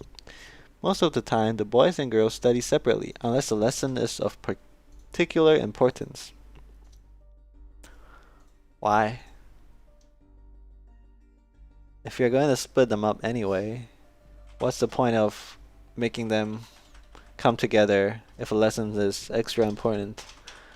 Wouldn't that be even worse because you're doubling the size of your classroom and thus making it less effective on each individual student? Alright, whatever, man. The classroom is vast, and the boys and the girls sit separately, watching the aged, unassuming leader with rapt attention. His name is Father Jeremiah Hag. Hey, I talked to this guy. He writes a word in large letters on the blackboard. Isatias. Oh no, but he'll know that I'm actually a believer in the new faith. It is a name you know well. Isatias was the disciple of the twins, the elder's favorite. He wrote the two books that lay down the foundation, the teachings of the twins. The first book tells you how the twins are will and law and love. The second book tells of the lots and how each of the three estates is granted its own lot. For the entire first semester, you will study only these two books, for they are the foundations of the faith. Okay. Father Jeremiah gives a passionate lecture about Isatias and describes his life. His words are filled with reverence. After all, Isatias surely was second to none when it comes to understanding their divine providence. After a dozen days in the cemetery as a student, you heard a rumor. Luke, the patriarch of Archnia, is about to come here, and the teachers are preparing themselves. Aha, for a clash of ideas. Father Jeremiah informs you of the patriarch's arrival a few days later. It is a tradition that every year the patriarch of the capital province personally teaches a class for the first-year students of the seminary in Eternia. The lesson in question will be held in 3 days. We teachers are aware that many students are too preoccupied with their current studies to attend this lecture. But I assure you, should you not attend this lesson, it will not affect you in any way. Alright. This guy is trying to dissuade me from listening to the truth. Will this be on the final? Nope, not at all. You can skip it if you want. Haha. The students exchange wary glances. Skipping class is normally grounds for harsh punishment. This uncharacteristic mercy is only a few words away from saying you ought to skip the lecture. Your curiosity is piqued. What is making the seminary teachers treat the patriarch's lesson like this? Perhaps you should hear what he has to say and see for yourself. You decide to attend the lecture. The day comes. The lecture hall is half empty. Yeah, that sounds accurate enough. If you tell students that they don't have to go to a lecture, half of them will not show up. There are several teachers in the hall as well, keenly eyeing every student who has chosen to attend this class. A few minutes behind schedule, Patriarch Luke arrives. You recognize his broad shoulders and thick brown beard right away. His eyebrows are thick too and brown.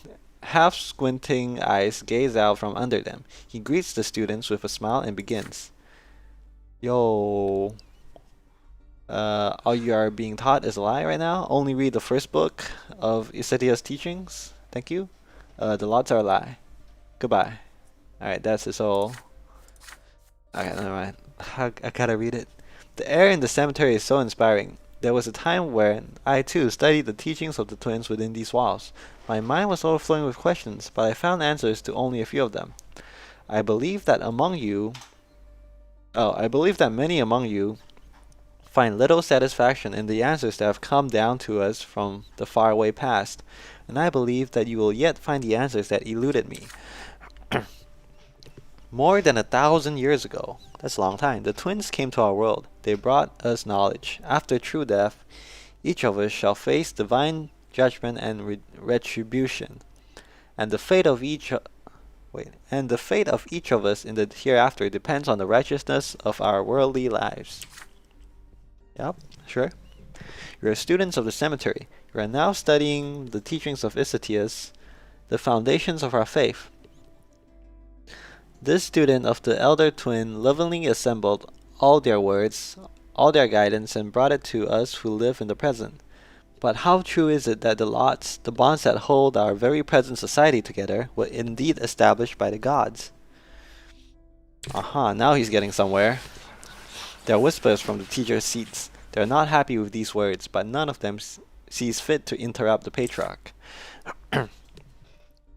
Apart from the written works of Isetius, there is no other proof that the twins established the lots and told all people to follow them. While they were present in this world, neither the elder nor the younger ever mentioned separating people into 3 estates.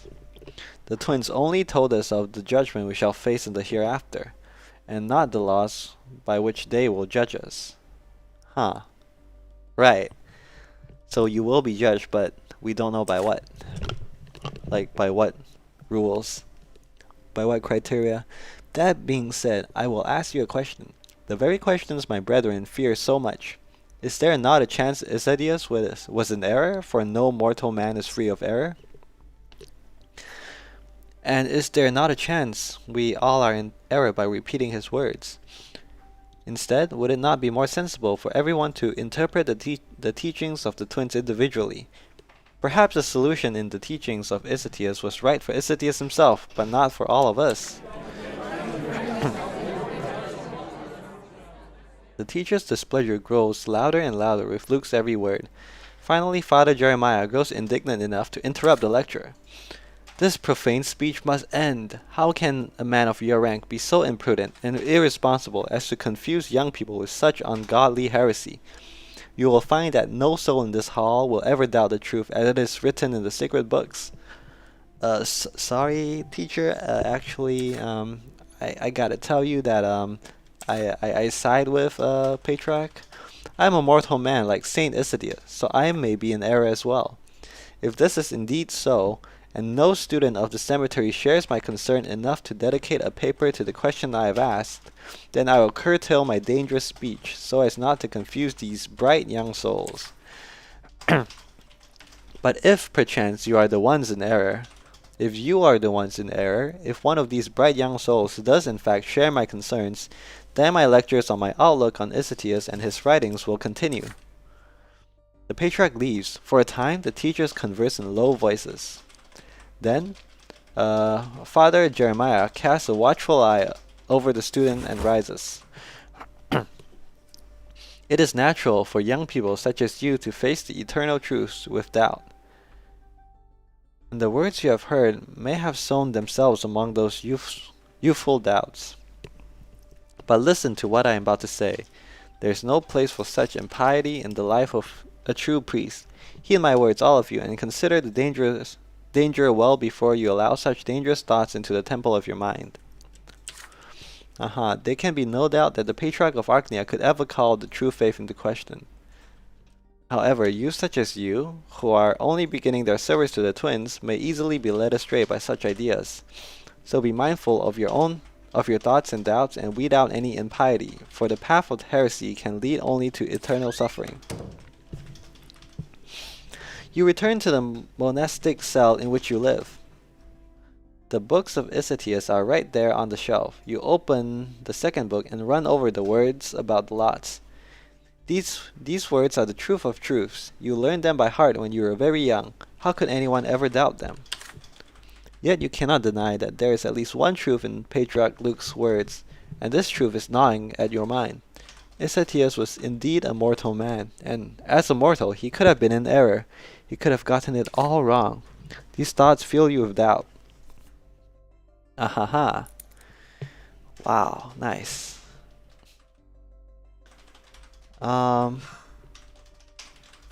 Okay. Oh, I get the new destiny. Okay. This is an important point. Okay, if I have enough theology, then I can reject the doubt and strengthen your own belief. I can double down on the old faith. Or I can spend some willpower and support Patriarch Luke. I think this is what I'm gonna pick. Or I can seek solace and unity and just pray the doubts away. But this is what I have willpower for. Yeah, let's go for this. Shield of the New Faith. I support the New Faith.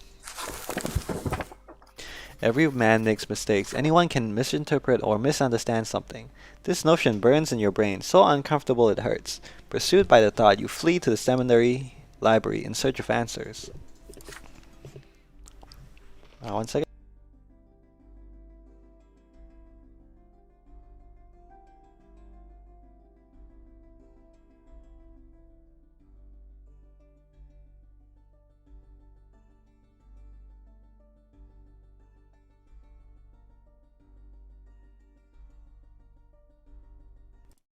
Okay, I'm back.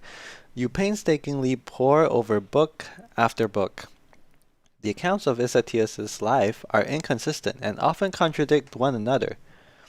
One thing is mentioned in each of them, however. He was a disciple of the elder, and he transcribed the will of the twins. No book in the library ever casts doubt upon this. And so you begin researching this on your own. The first thing you do is visit the Library of Eterna, the largest of them all, large enough to find a different outlook on Icetius' life. And in the end, you do find it. It turns out Icetius based the concepts in his writings upon worldly laws, the divisions between estates and classes, and the laws of the empire, for the twins had pronounced it the heavenly kingdom.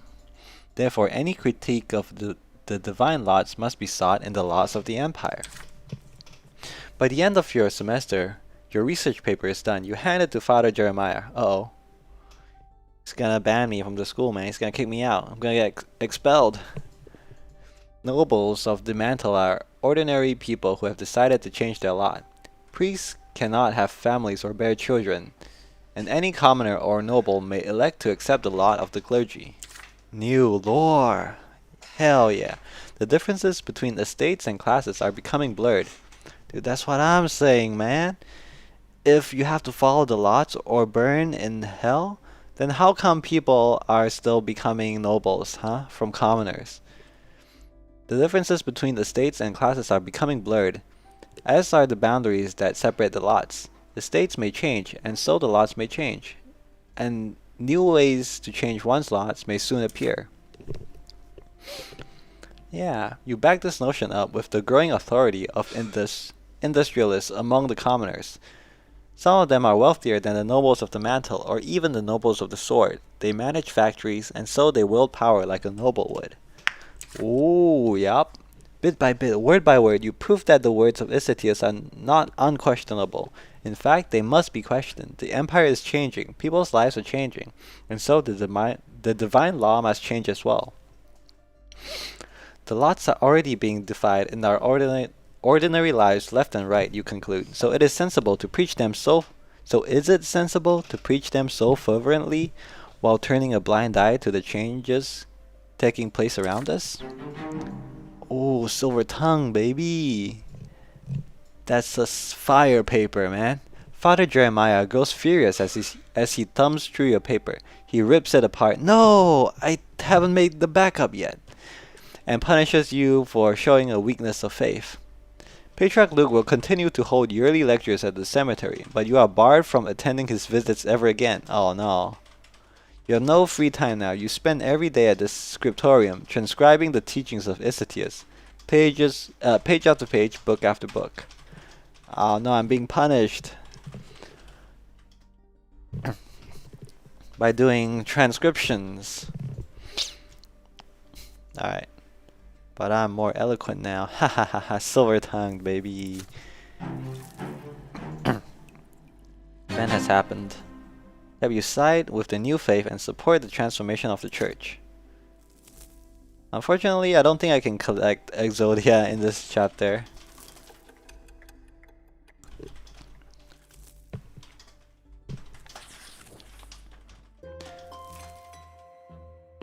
Alright, you have lived another year in the capital. Eterna has been shaken by what is now known as the Trial of the 50.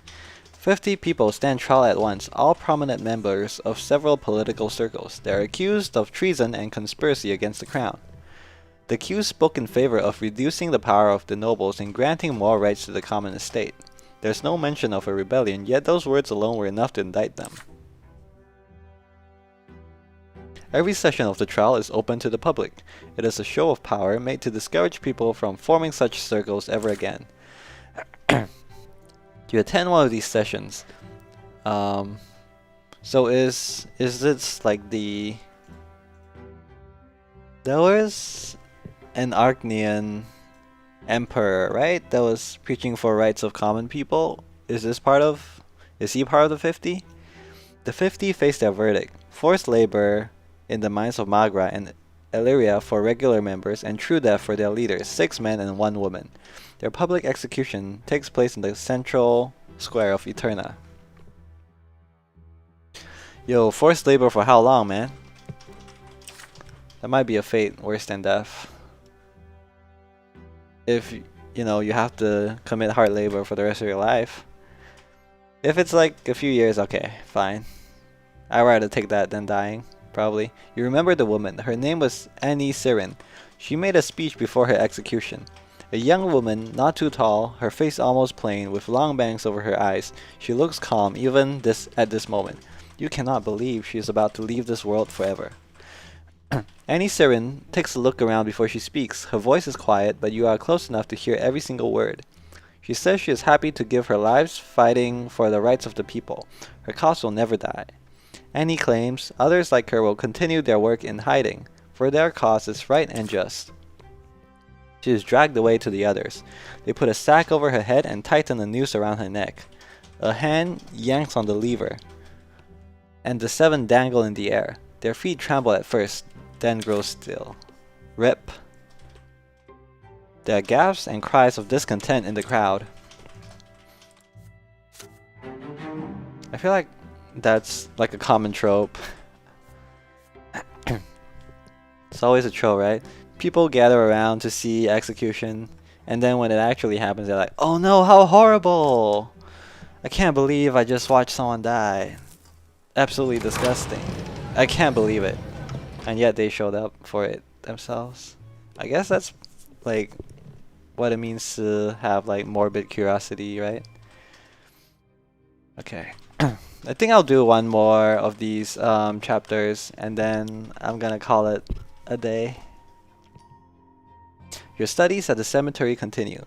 You assist with preparations for church holidays and study the accounts of the twins' lives and the sacred scriptures. Seminary sends some of its students on a pilgrimage to the holy sites of the empire to follow in the footsteps of one of the twins. One of the twins? New lore? New lore just dropped? A large group of these pilgrims returns to the seminary. I keep saying cemetery, don't I? Oh look, it's Paper Tiger. Hello, how's it going? Yeah. Can I get some racks in the chat? Yeah, Yeah, a large group of these pilgrims returns to the seminary several weeks after your studies begin. Oh, so I don't get to go? Unfortunate. Among the students in this group is a young woman who looks familiar. She holds her head high as her brown eyes, filled with wisdom and strength, studies you attentively. She approaches you first. It is Jian. You met in the past by the silver tree in Anizo. Jian was but an acolyte at the temple by the tree at that time, but now she is an Eterna like you, almost ready to complete her studies. I remember you. I'm glad you're here. So you found your way to the priestly lot after all. It is nice to see a familiar face from your former life. You start spending more time with Jian, praying and reading the sacred scriptures together. Most of the time you discuss theology, but the more you learn about each other, the more you start discussing your lives before the seminary. You tell her how Mother prepared you to serve the twins ever since you were a child, from daily prayer to following your lot in everything. As for me, I don't know who my parents are. I grew in the orphanage by the temple. Studying at the seminary has been my goal since as long as I can remember. The priests were kind to me, and now it is my sacred duty to serve the twins. Yeah, but, you know, how many visions have you seen, huh? How many times have you died and faced off against our twin gods? Probably not as much as me, you know? With the first term exams now behind you, you are allowed to visit the Antiquarium, a special storage chamber for sacred relics and artifacts that harken back to the history of the faith. You invite Jian to go there with you. Ooh. The inside of the antiquarium is quiet. The items you see beyond the glass panes and on the shelves are nothing short of amazing. One thick ragged tome is an original work inked by Isatius. You see the old images of the twins' likeness, faded with time. You behold the lash used in the very first sacraments for the lowborn lot. Yo, the relics made of silver, the twins' blessed metal, are kept in a separate chamber. You take some time poring over these handcrafted sacred symbols. The shelves on the opposite wall are covered with silver collars, large and small. They're so elegant. The things we make are much simpler nowadays, always cast from silver, not forged by hand. Look, those old collars even had names stamped into the silver. Okay. Another wall is covered with thin silver slabs, prayers to the twins etched into the metal. After taking the priest's sacrament, any priest may use such a silver slab to call the god's power down upon their foes and work wonders, even outside the temple grounds. Yo, I get a spell? I unlock Smite after I take the sacrament? Yo, Pog! Any priest may use such a silver slab to call the god's power down upon their foes. Damn, bro. You think these might be copies? Silver slabs disappear when they're used. What? Don't they? Oh, so they're like cartridges. I need to reload. I can only I can only smite as many people as I have silver slabs for. I see.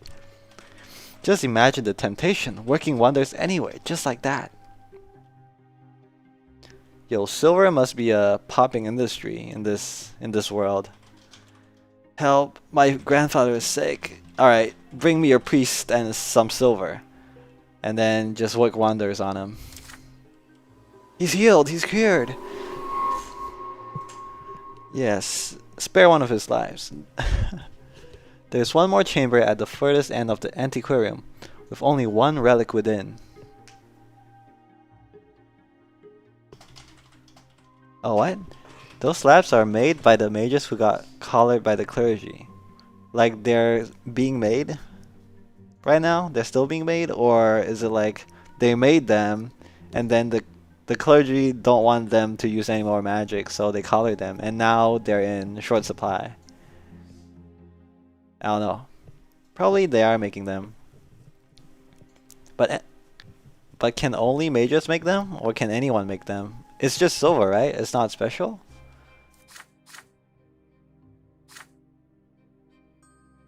Look, this all collars are in hand. No, that doesn't make sense. Yeah. Collars are mind control, but can't you just hire people to do the same labor? It's like prisoners being forced to... Huh. They're just magic, okay. It's like prisoners being forced to make license plates, right? Just because they are making it doesn't mean other people can't. Right?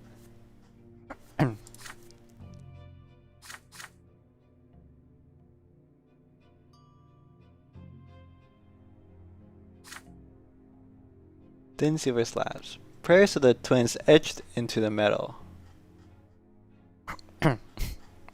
Okay.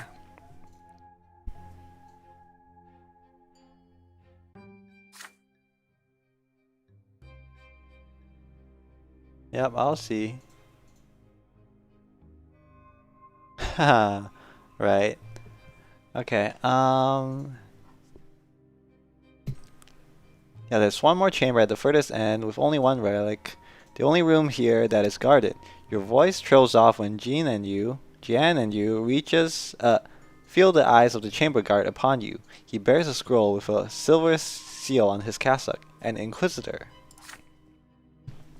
What the Inquisitor is guarding is a black book, its pages blackened seemingly by fire. Ooh, someone tried to burn it, but it will not be burned. It is magical, made of silver. The book lies inside a spacious cage forged of time-faded silver. You are not allowed to approach it, the Inquisitor says. What is it, you ask? The Inquisitor sighs and glances at the silver cage with worry and scorn. This is the most dangerous and vile of all the relics in the land, he says. It is a monument to the Dark Ages, when Arcane used to fight one another for power. A time where one of the great Arcane dynasties defiled the twins' chosen tempest. Oh, defied, not defiled. Hehe. The Arcanian who owned this book was Char Meladinas. Wait, isn't that the person who runs my continent? My province, I mean? Continent. What's my province called again? Magra? Yeah. He used to own Magra. And then the whole place got charred. Haha, get it? Because his name is Driven by helpless rage, he scorched the land of Magra and ravaged the Imperial army with a terrible curse. But the twins' power stripped him of his dark sorcery, and the Holy Order brought him down. The book within this cage contains his sinister spells. What the Inquisitor says seems unbelievable. The books you have read said that all of Melidina's relics were destroyed. He explains, however. Apparently the book was utterly impossible to immolate, even with the gods' divine aid. The countless raging pyres it was subjected to could only blacken the pages with ash, but not destroy them. The dark magic remains within the book, preserving its blasphemous sorcery. Oh, or maybe it was the god's will not to destroy it. Ever think about that? But the book alone was not enough. The rebellious duke turned his very land into a weapon by destroying it. The Holy Order, the Sword of the Twins, surrounded Melanidas' force, along with the Imperial army. Their victories were numerous, for true faith guided them towards the city of Anazone. With no other way to prolong the war and nourish his magical powers, the rebellious duke squeezed all life from the land of Magra and transformed it into dark sorcery. And so, the province of Magra, ruled by Char Melanidas, became an infertile desert during that war. The people of Melanidas began dying from sickness and famine, and many fled to the neighboring lands. Yet this evil act did little to stop the twins' true believers. By the prayers of the priest, the gods took away the dark magic of Char Melanidas and dispelled the accursed sorcery he had wrought. The Holy Order dealt swiftly with the remnants of Melanidas' army, while the Inquisition captured all the mages and witches hiding in Anazone. Char Melanidas himself was executed as an oathbreaker and possessed by heresy who had destroyed the fertile lands of Magra and starved thousands of his subjects to death. Yikes, beware of magic, for magic is an ungodly power that distorts and plagues all it touches, and so must be eradicated. The Inquisitor concludes. These words seem to affect Jian deeply. She turns pale and walks out of the room containing the encaged book. You thank the priest for his story and follow her. You find the poor girl sitting on a bench in the park by the temple, her face hidden by her arms. You lightly tap on the shoulder and ask what is troubling her. When I came to Eterna, I wasn't alone. You know, I had a friend, almost a sister. Her name was Alice. I had one goal here, to serve the twins, but she wanted to be an actress. What, acting is a job in this world? In the big stages? Acting in the plays? I don't think there's movies or anything here. I argued against it, told her that acting was in defiance of her lot. Wait, so who has the lot of acting then? That doesn't seem like something that the lot covers. So you got commoners, you got priests, you got nobles, and you got entertainers. Yeah. Actors, playwrights, streamers. But Alice wouldn't listen. She's performing in taverns now. Oh, taverns. Right. Those are a thing. Entertainment, yep. Playing instruments and stuff, right? And in markets on holidays. I went to one of her performances once. Just the other day, in fact. And I saw her eyes glowing yellow. Every time her eyes flashed, people would applaud her. She's not just defying the lot. She's using magic. Alice is practicing the dark arts, confounding people's minds with sorcery. Or maybe it was just a party trick? Pretty sure it was just a party trick. You know, make your eyes glow. Wow, her eyes glow. Ha ha ha, that's so funny, dude. Look at her. Clap, clap, clap. It's probably that type of deal. More of that and less of mind controlling her patrons to give her money. Tip your sorcerers, everyone. I was far enough away. Her spell didn't reach me. I want to, but I can't tell the Inquisition about her. Alice is my only real friend in the world. Okay, thanks, dude. I guess I'm not a friend, okay. And she's a witch. I don't know what to do. Gianna's shoulders tremble with anxiety. Her brown eyes are red with tears as she looks at you, hoping for guidance that will save her from error. What will you tell Gian? Okay, right path. Tell no one about Alice. Okay, can give her a chance to reconcile. Okay. I can frickin' kill someone just with my words. Ooh, what is this power? I'm feeling more and more power now. Soon I will be able to shape the outcome of this whole country. But it starts here, with one life. Just by talking to one person, I can execute someone, condemn them to true death. Or I can get manipulation up. Okay, either I get scheming or I get manipulation. Which one is more important to me? Steadfast in faith and join the troop. Join the troop. Wavering.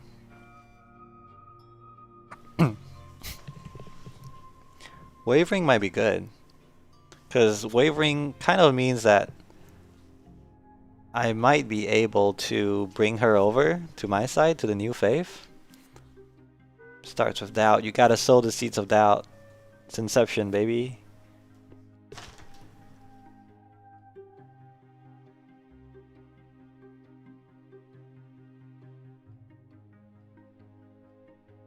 Okay, what should I do?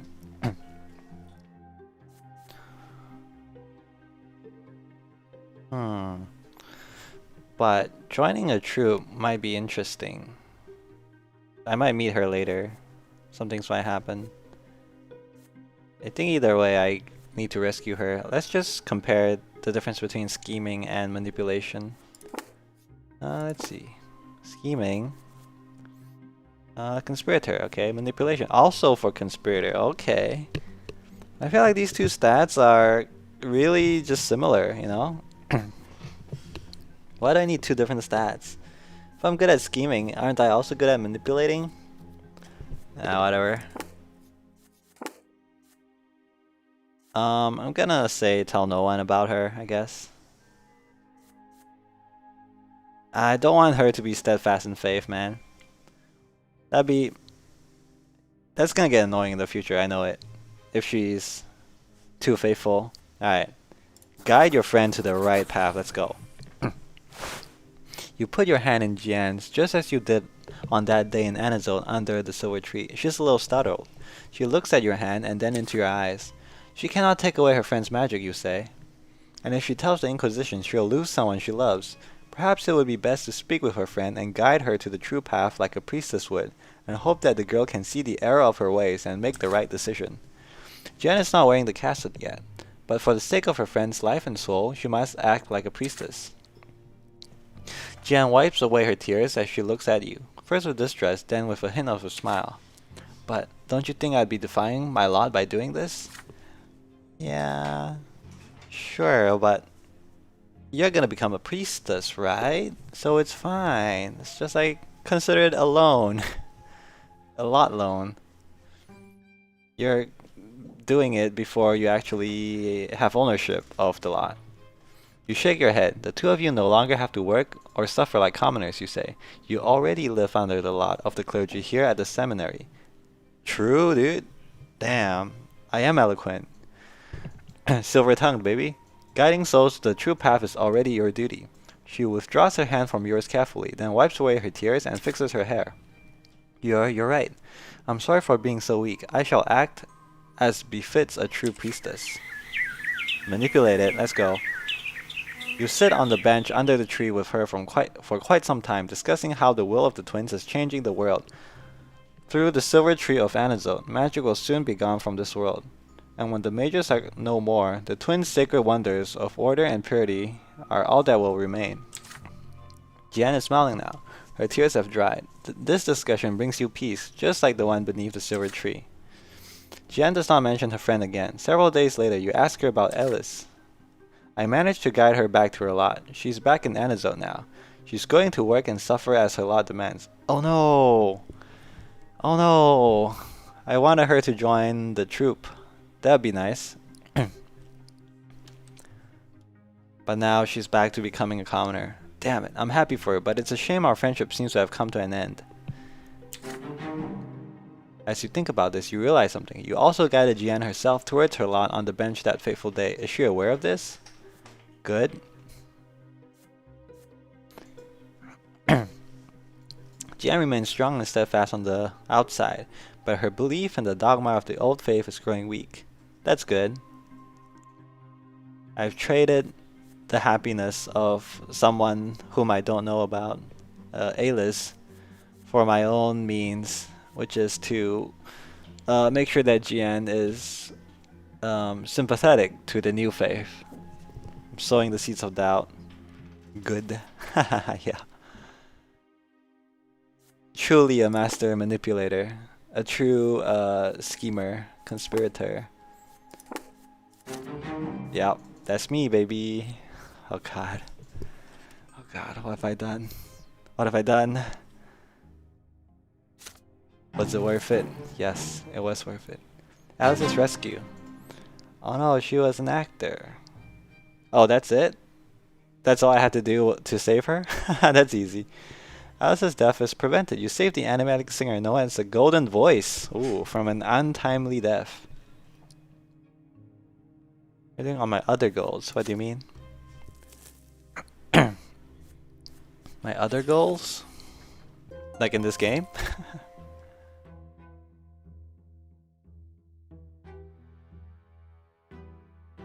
The capital is preparing for a great celebration, the coming of age of Jerian Tempest, heir to the throne.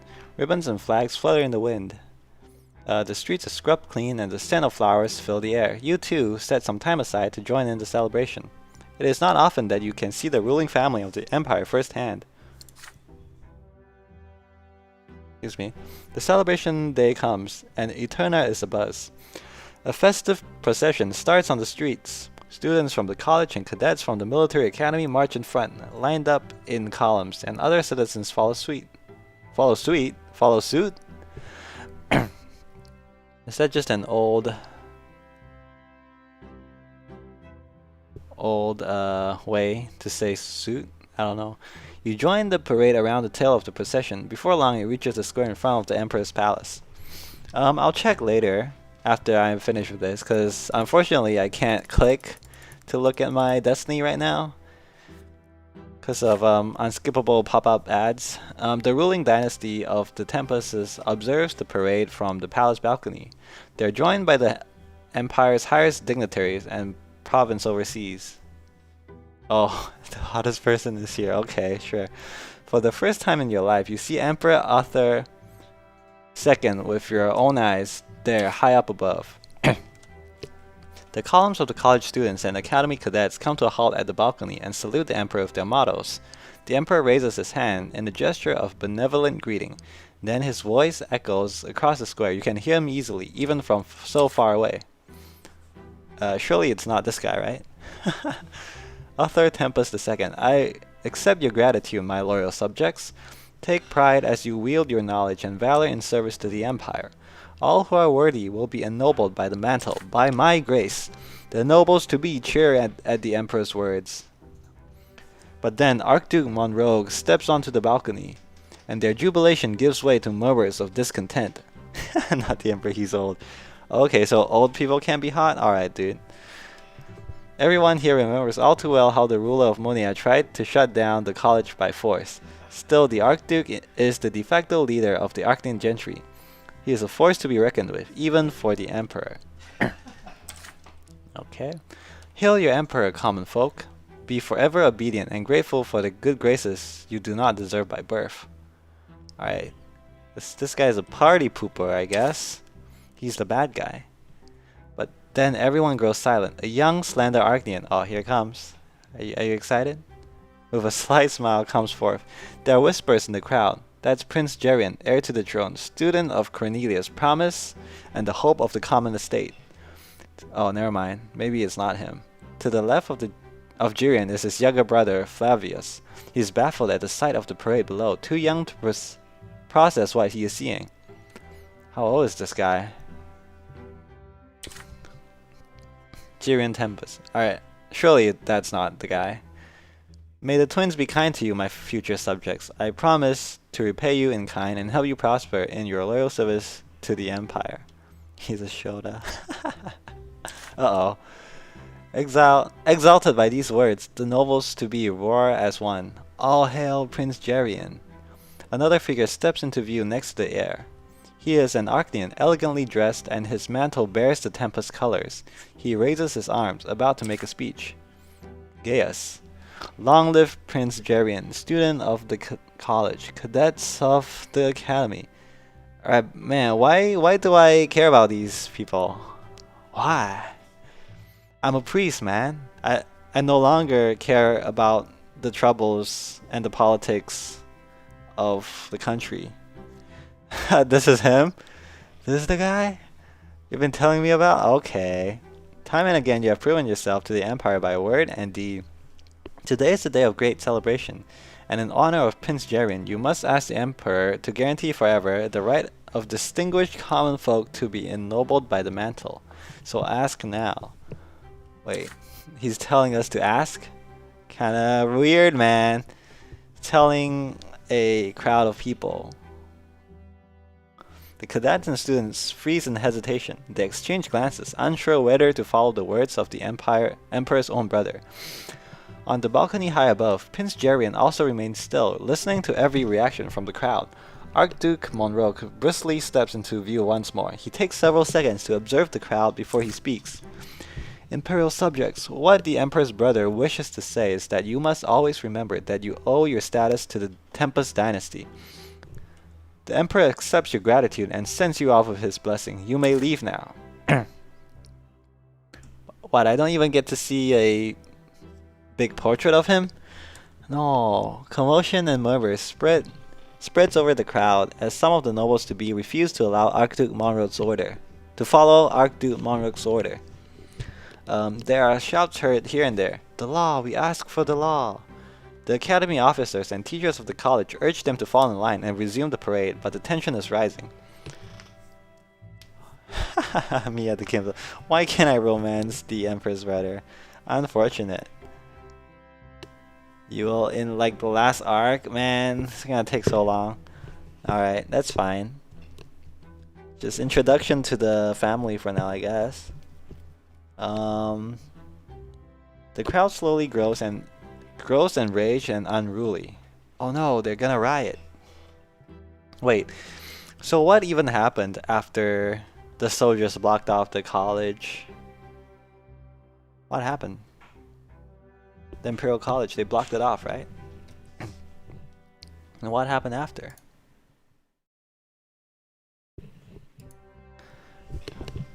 I only know that I preached to them, I preached to the crowd, and then I got arrested immediately. So I don't know what happened after I got arrested. Did the soldiers just leave? And then people still got to take their exams, or what? Did they storm the building? Did they just go home? They disperse. Okay. Okay. But yeah, I didn't take the noble route though, so I don't know if it still ended up the same way.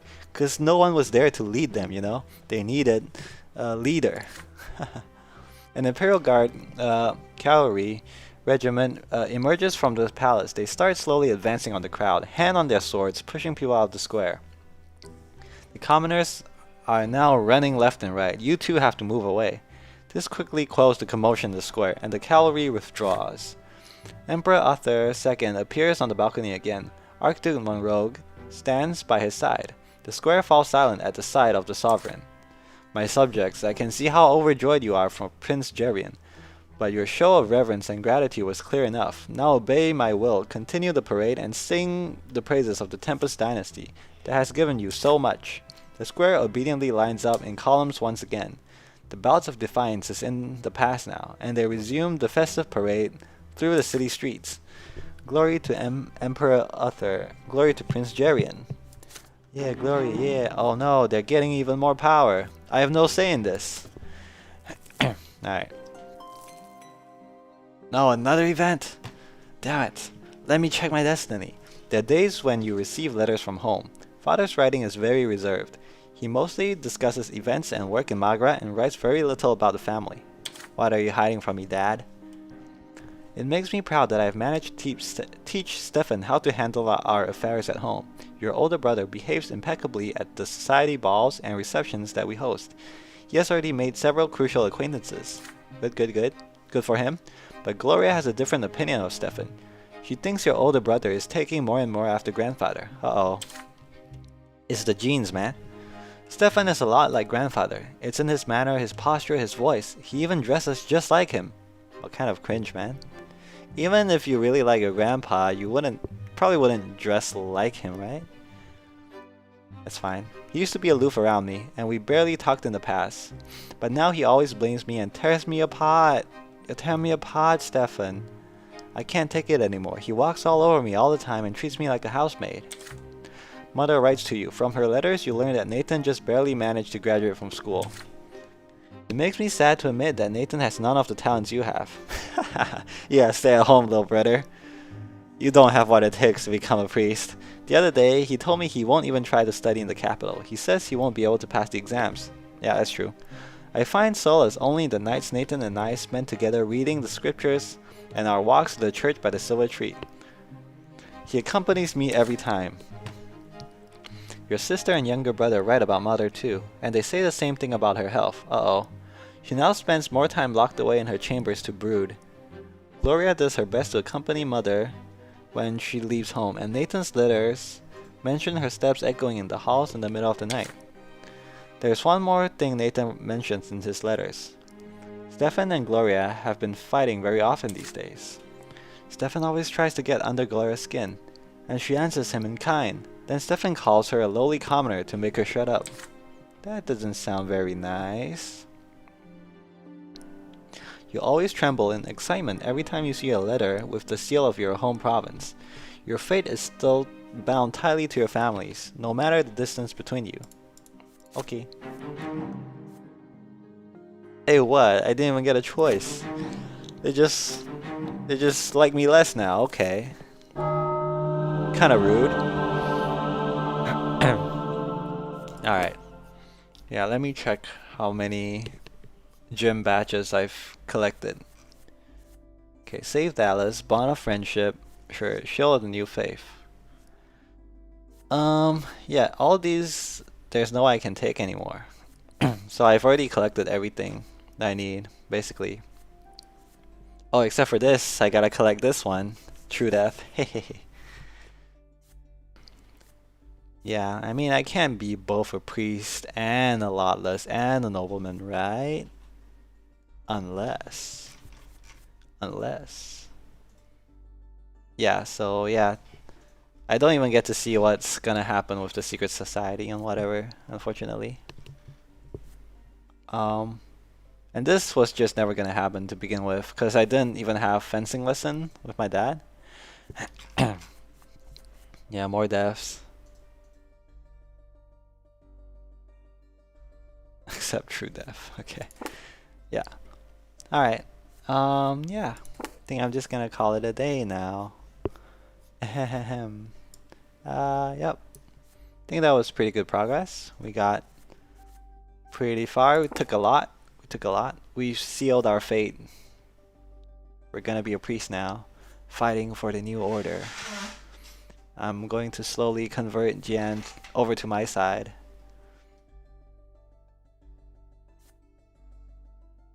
Okay. Well, bye bye. Thanks for watching. Bye bye.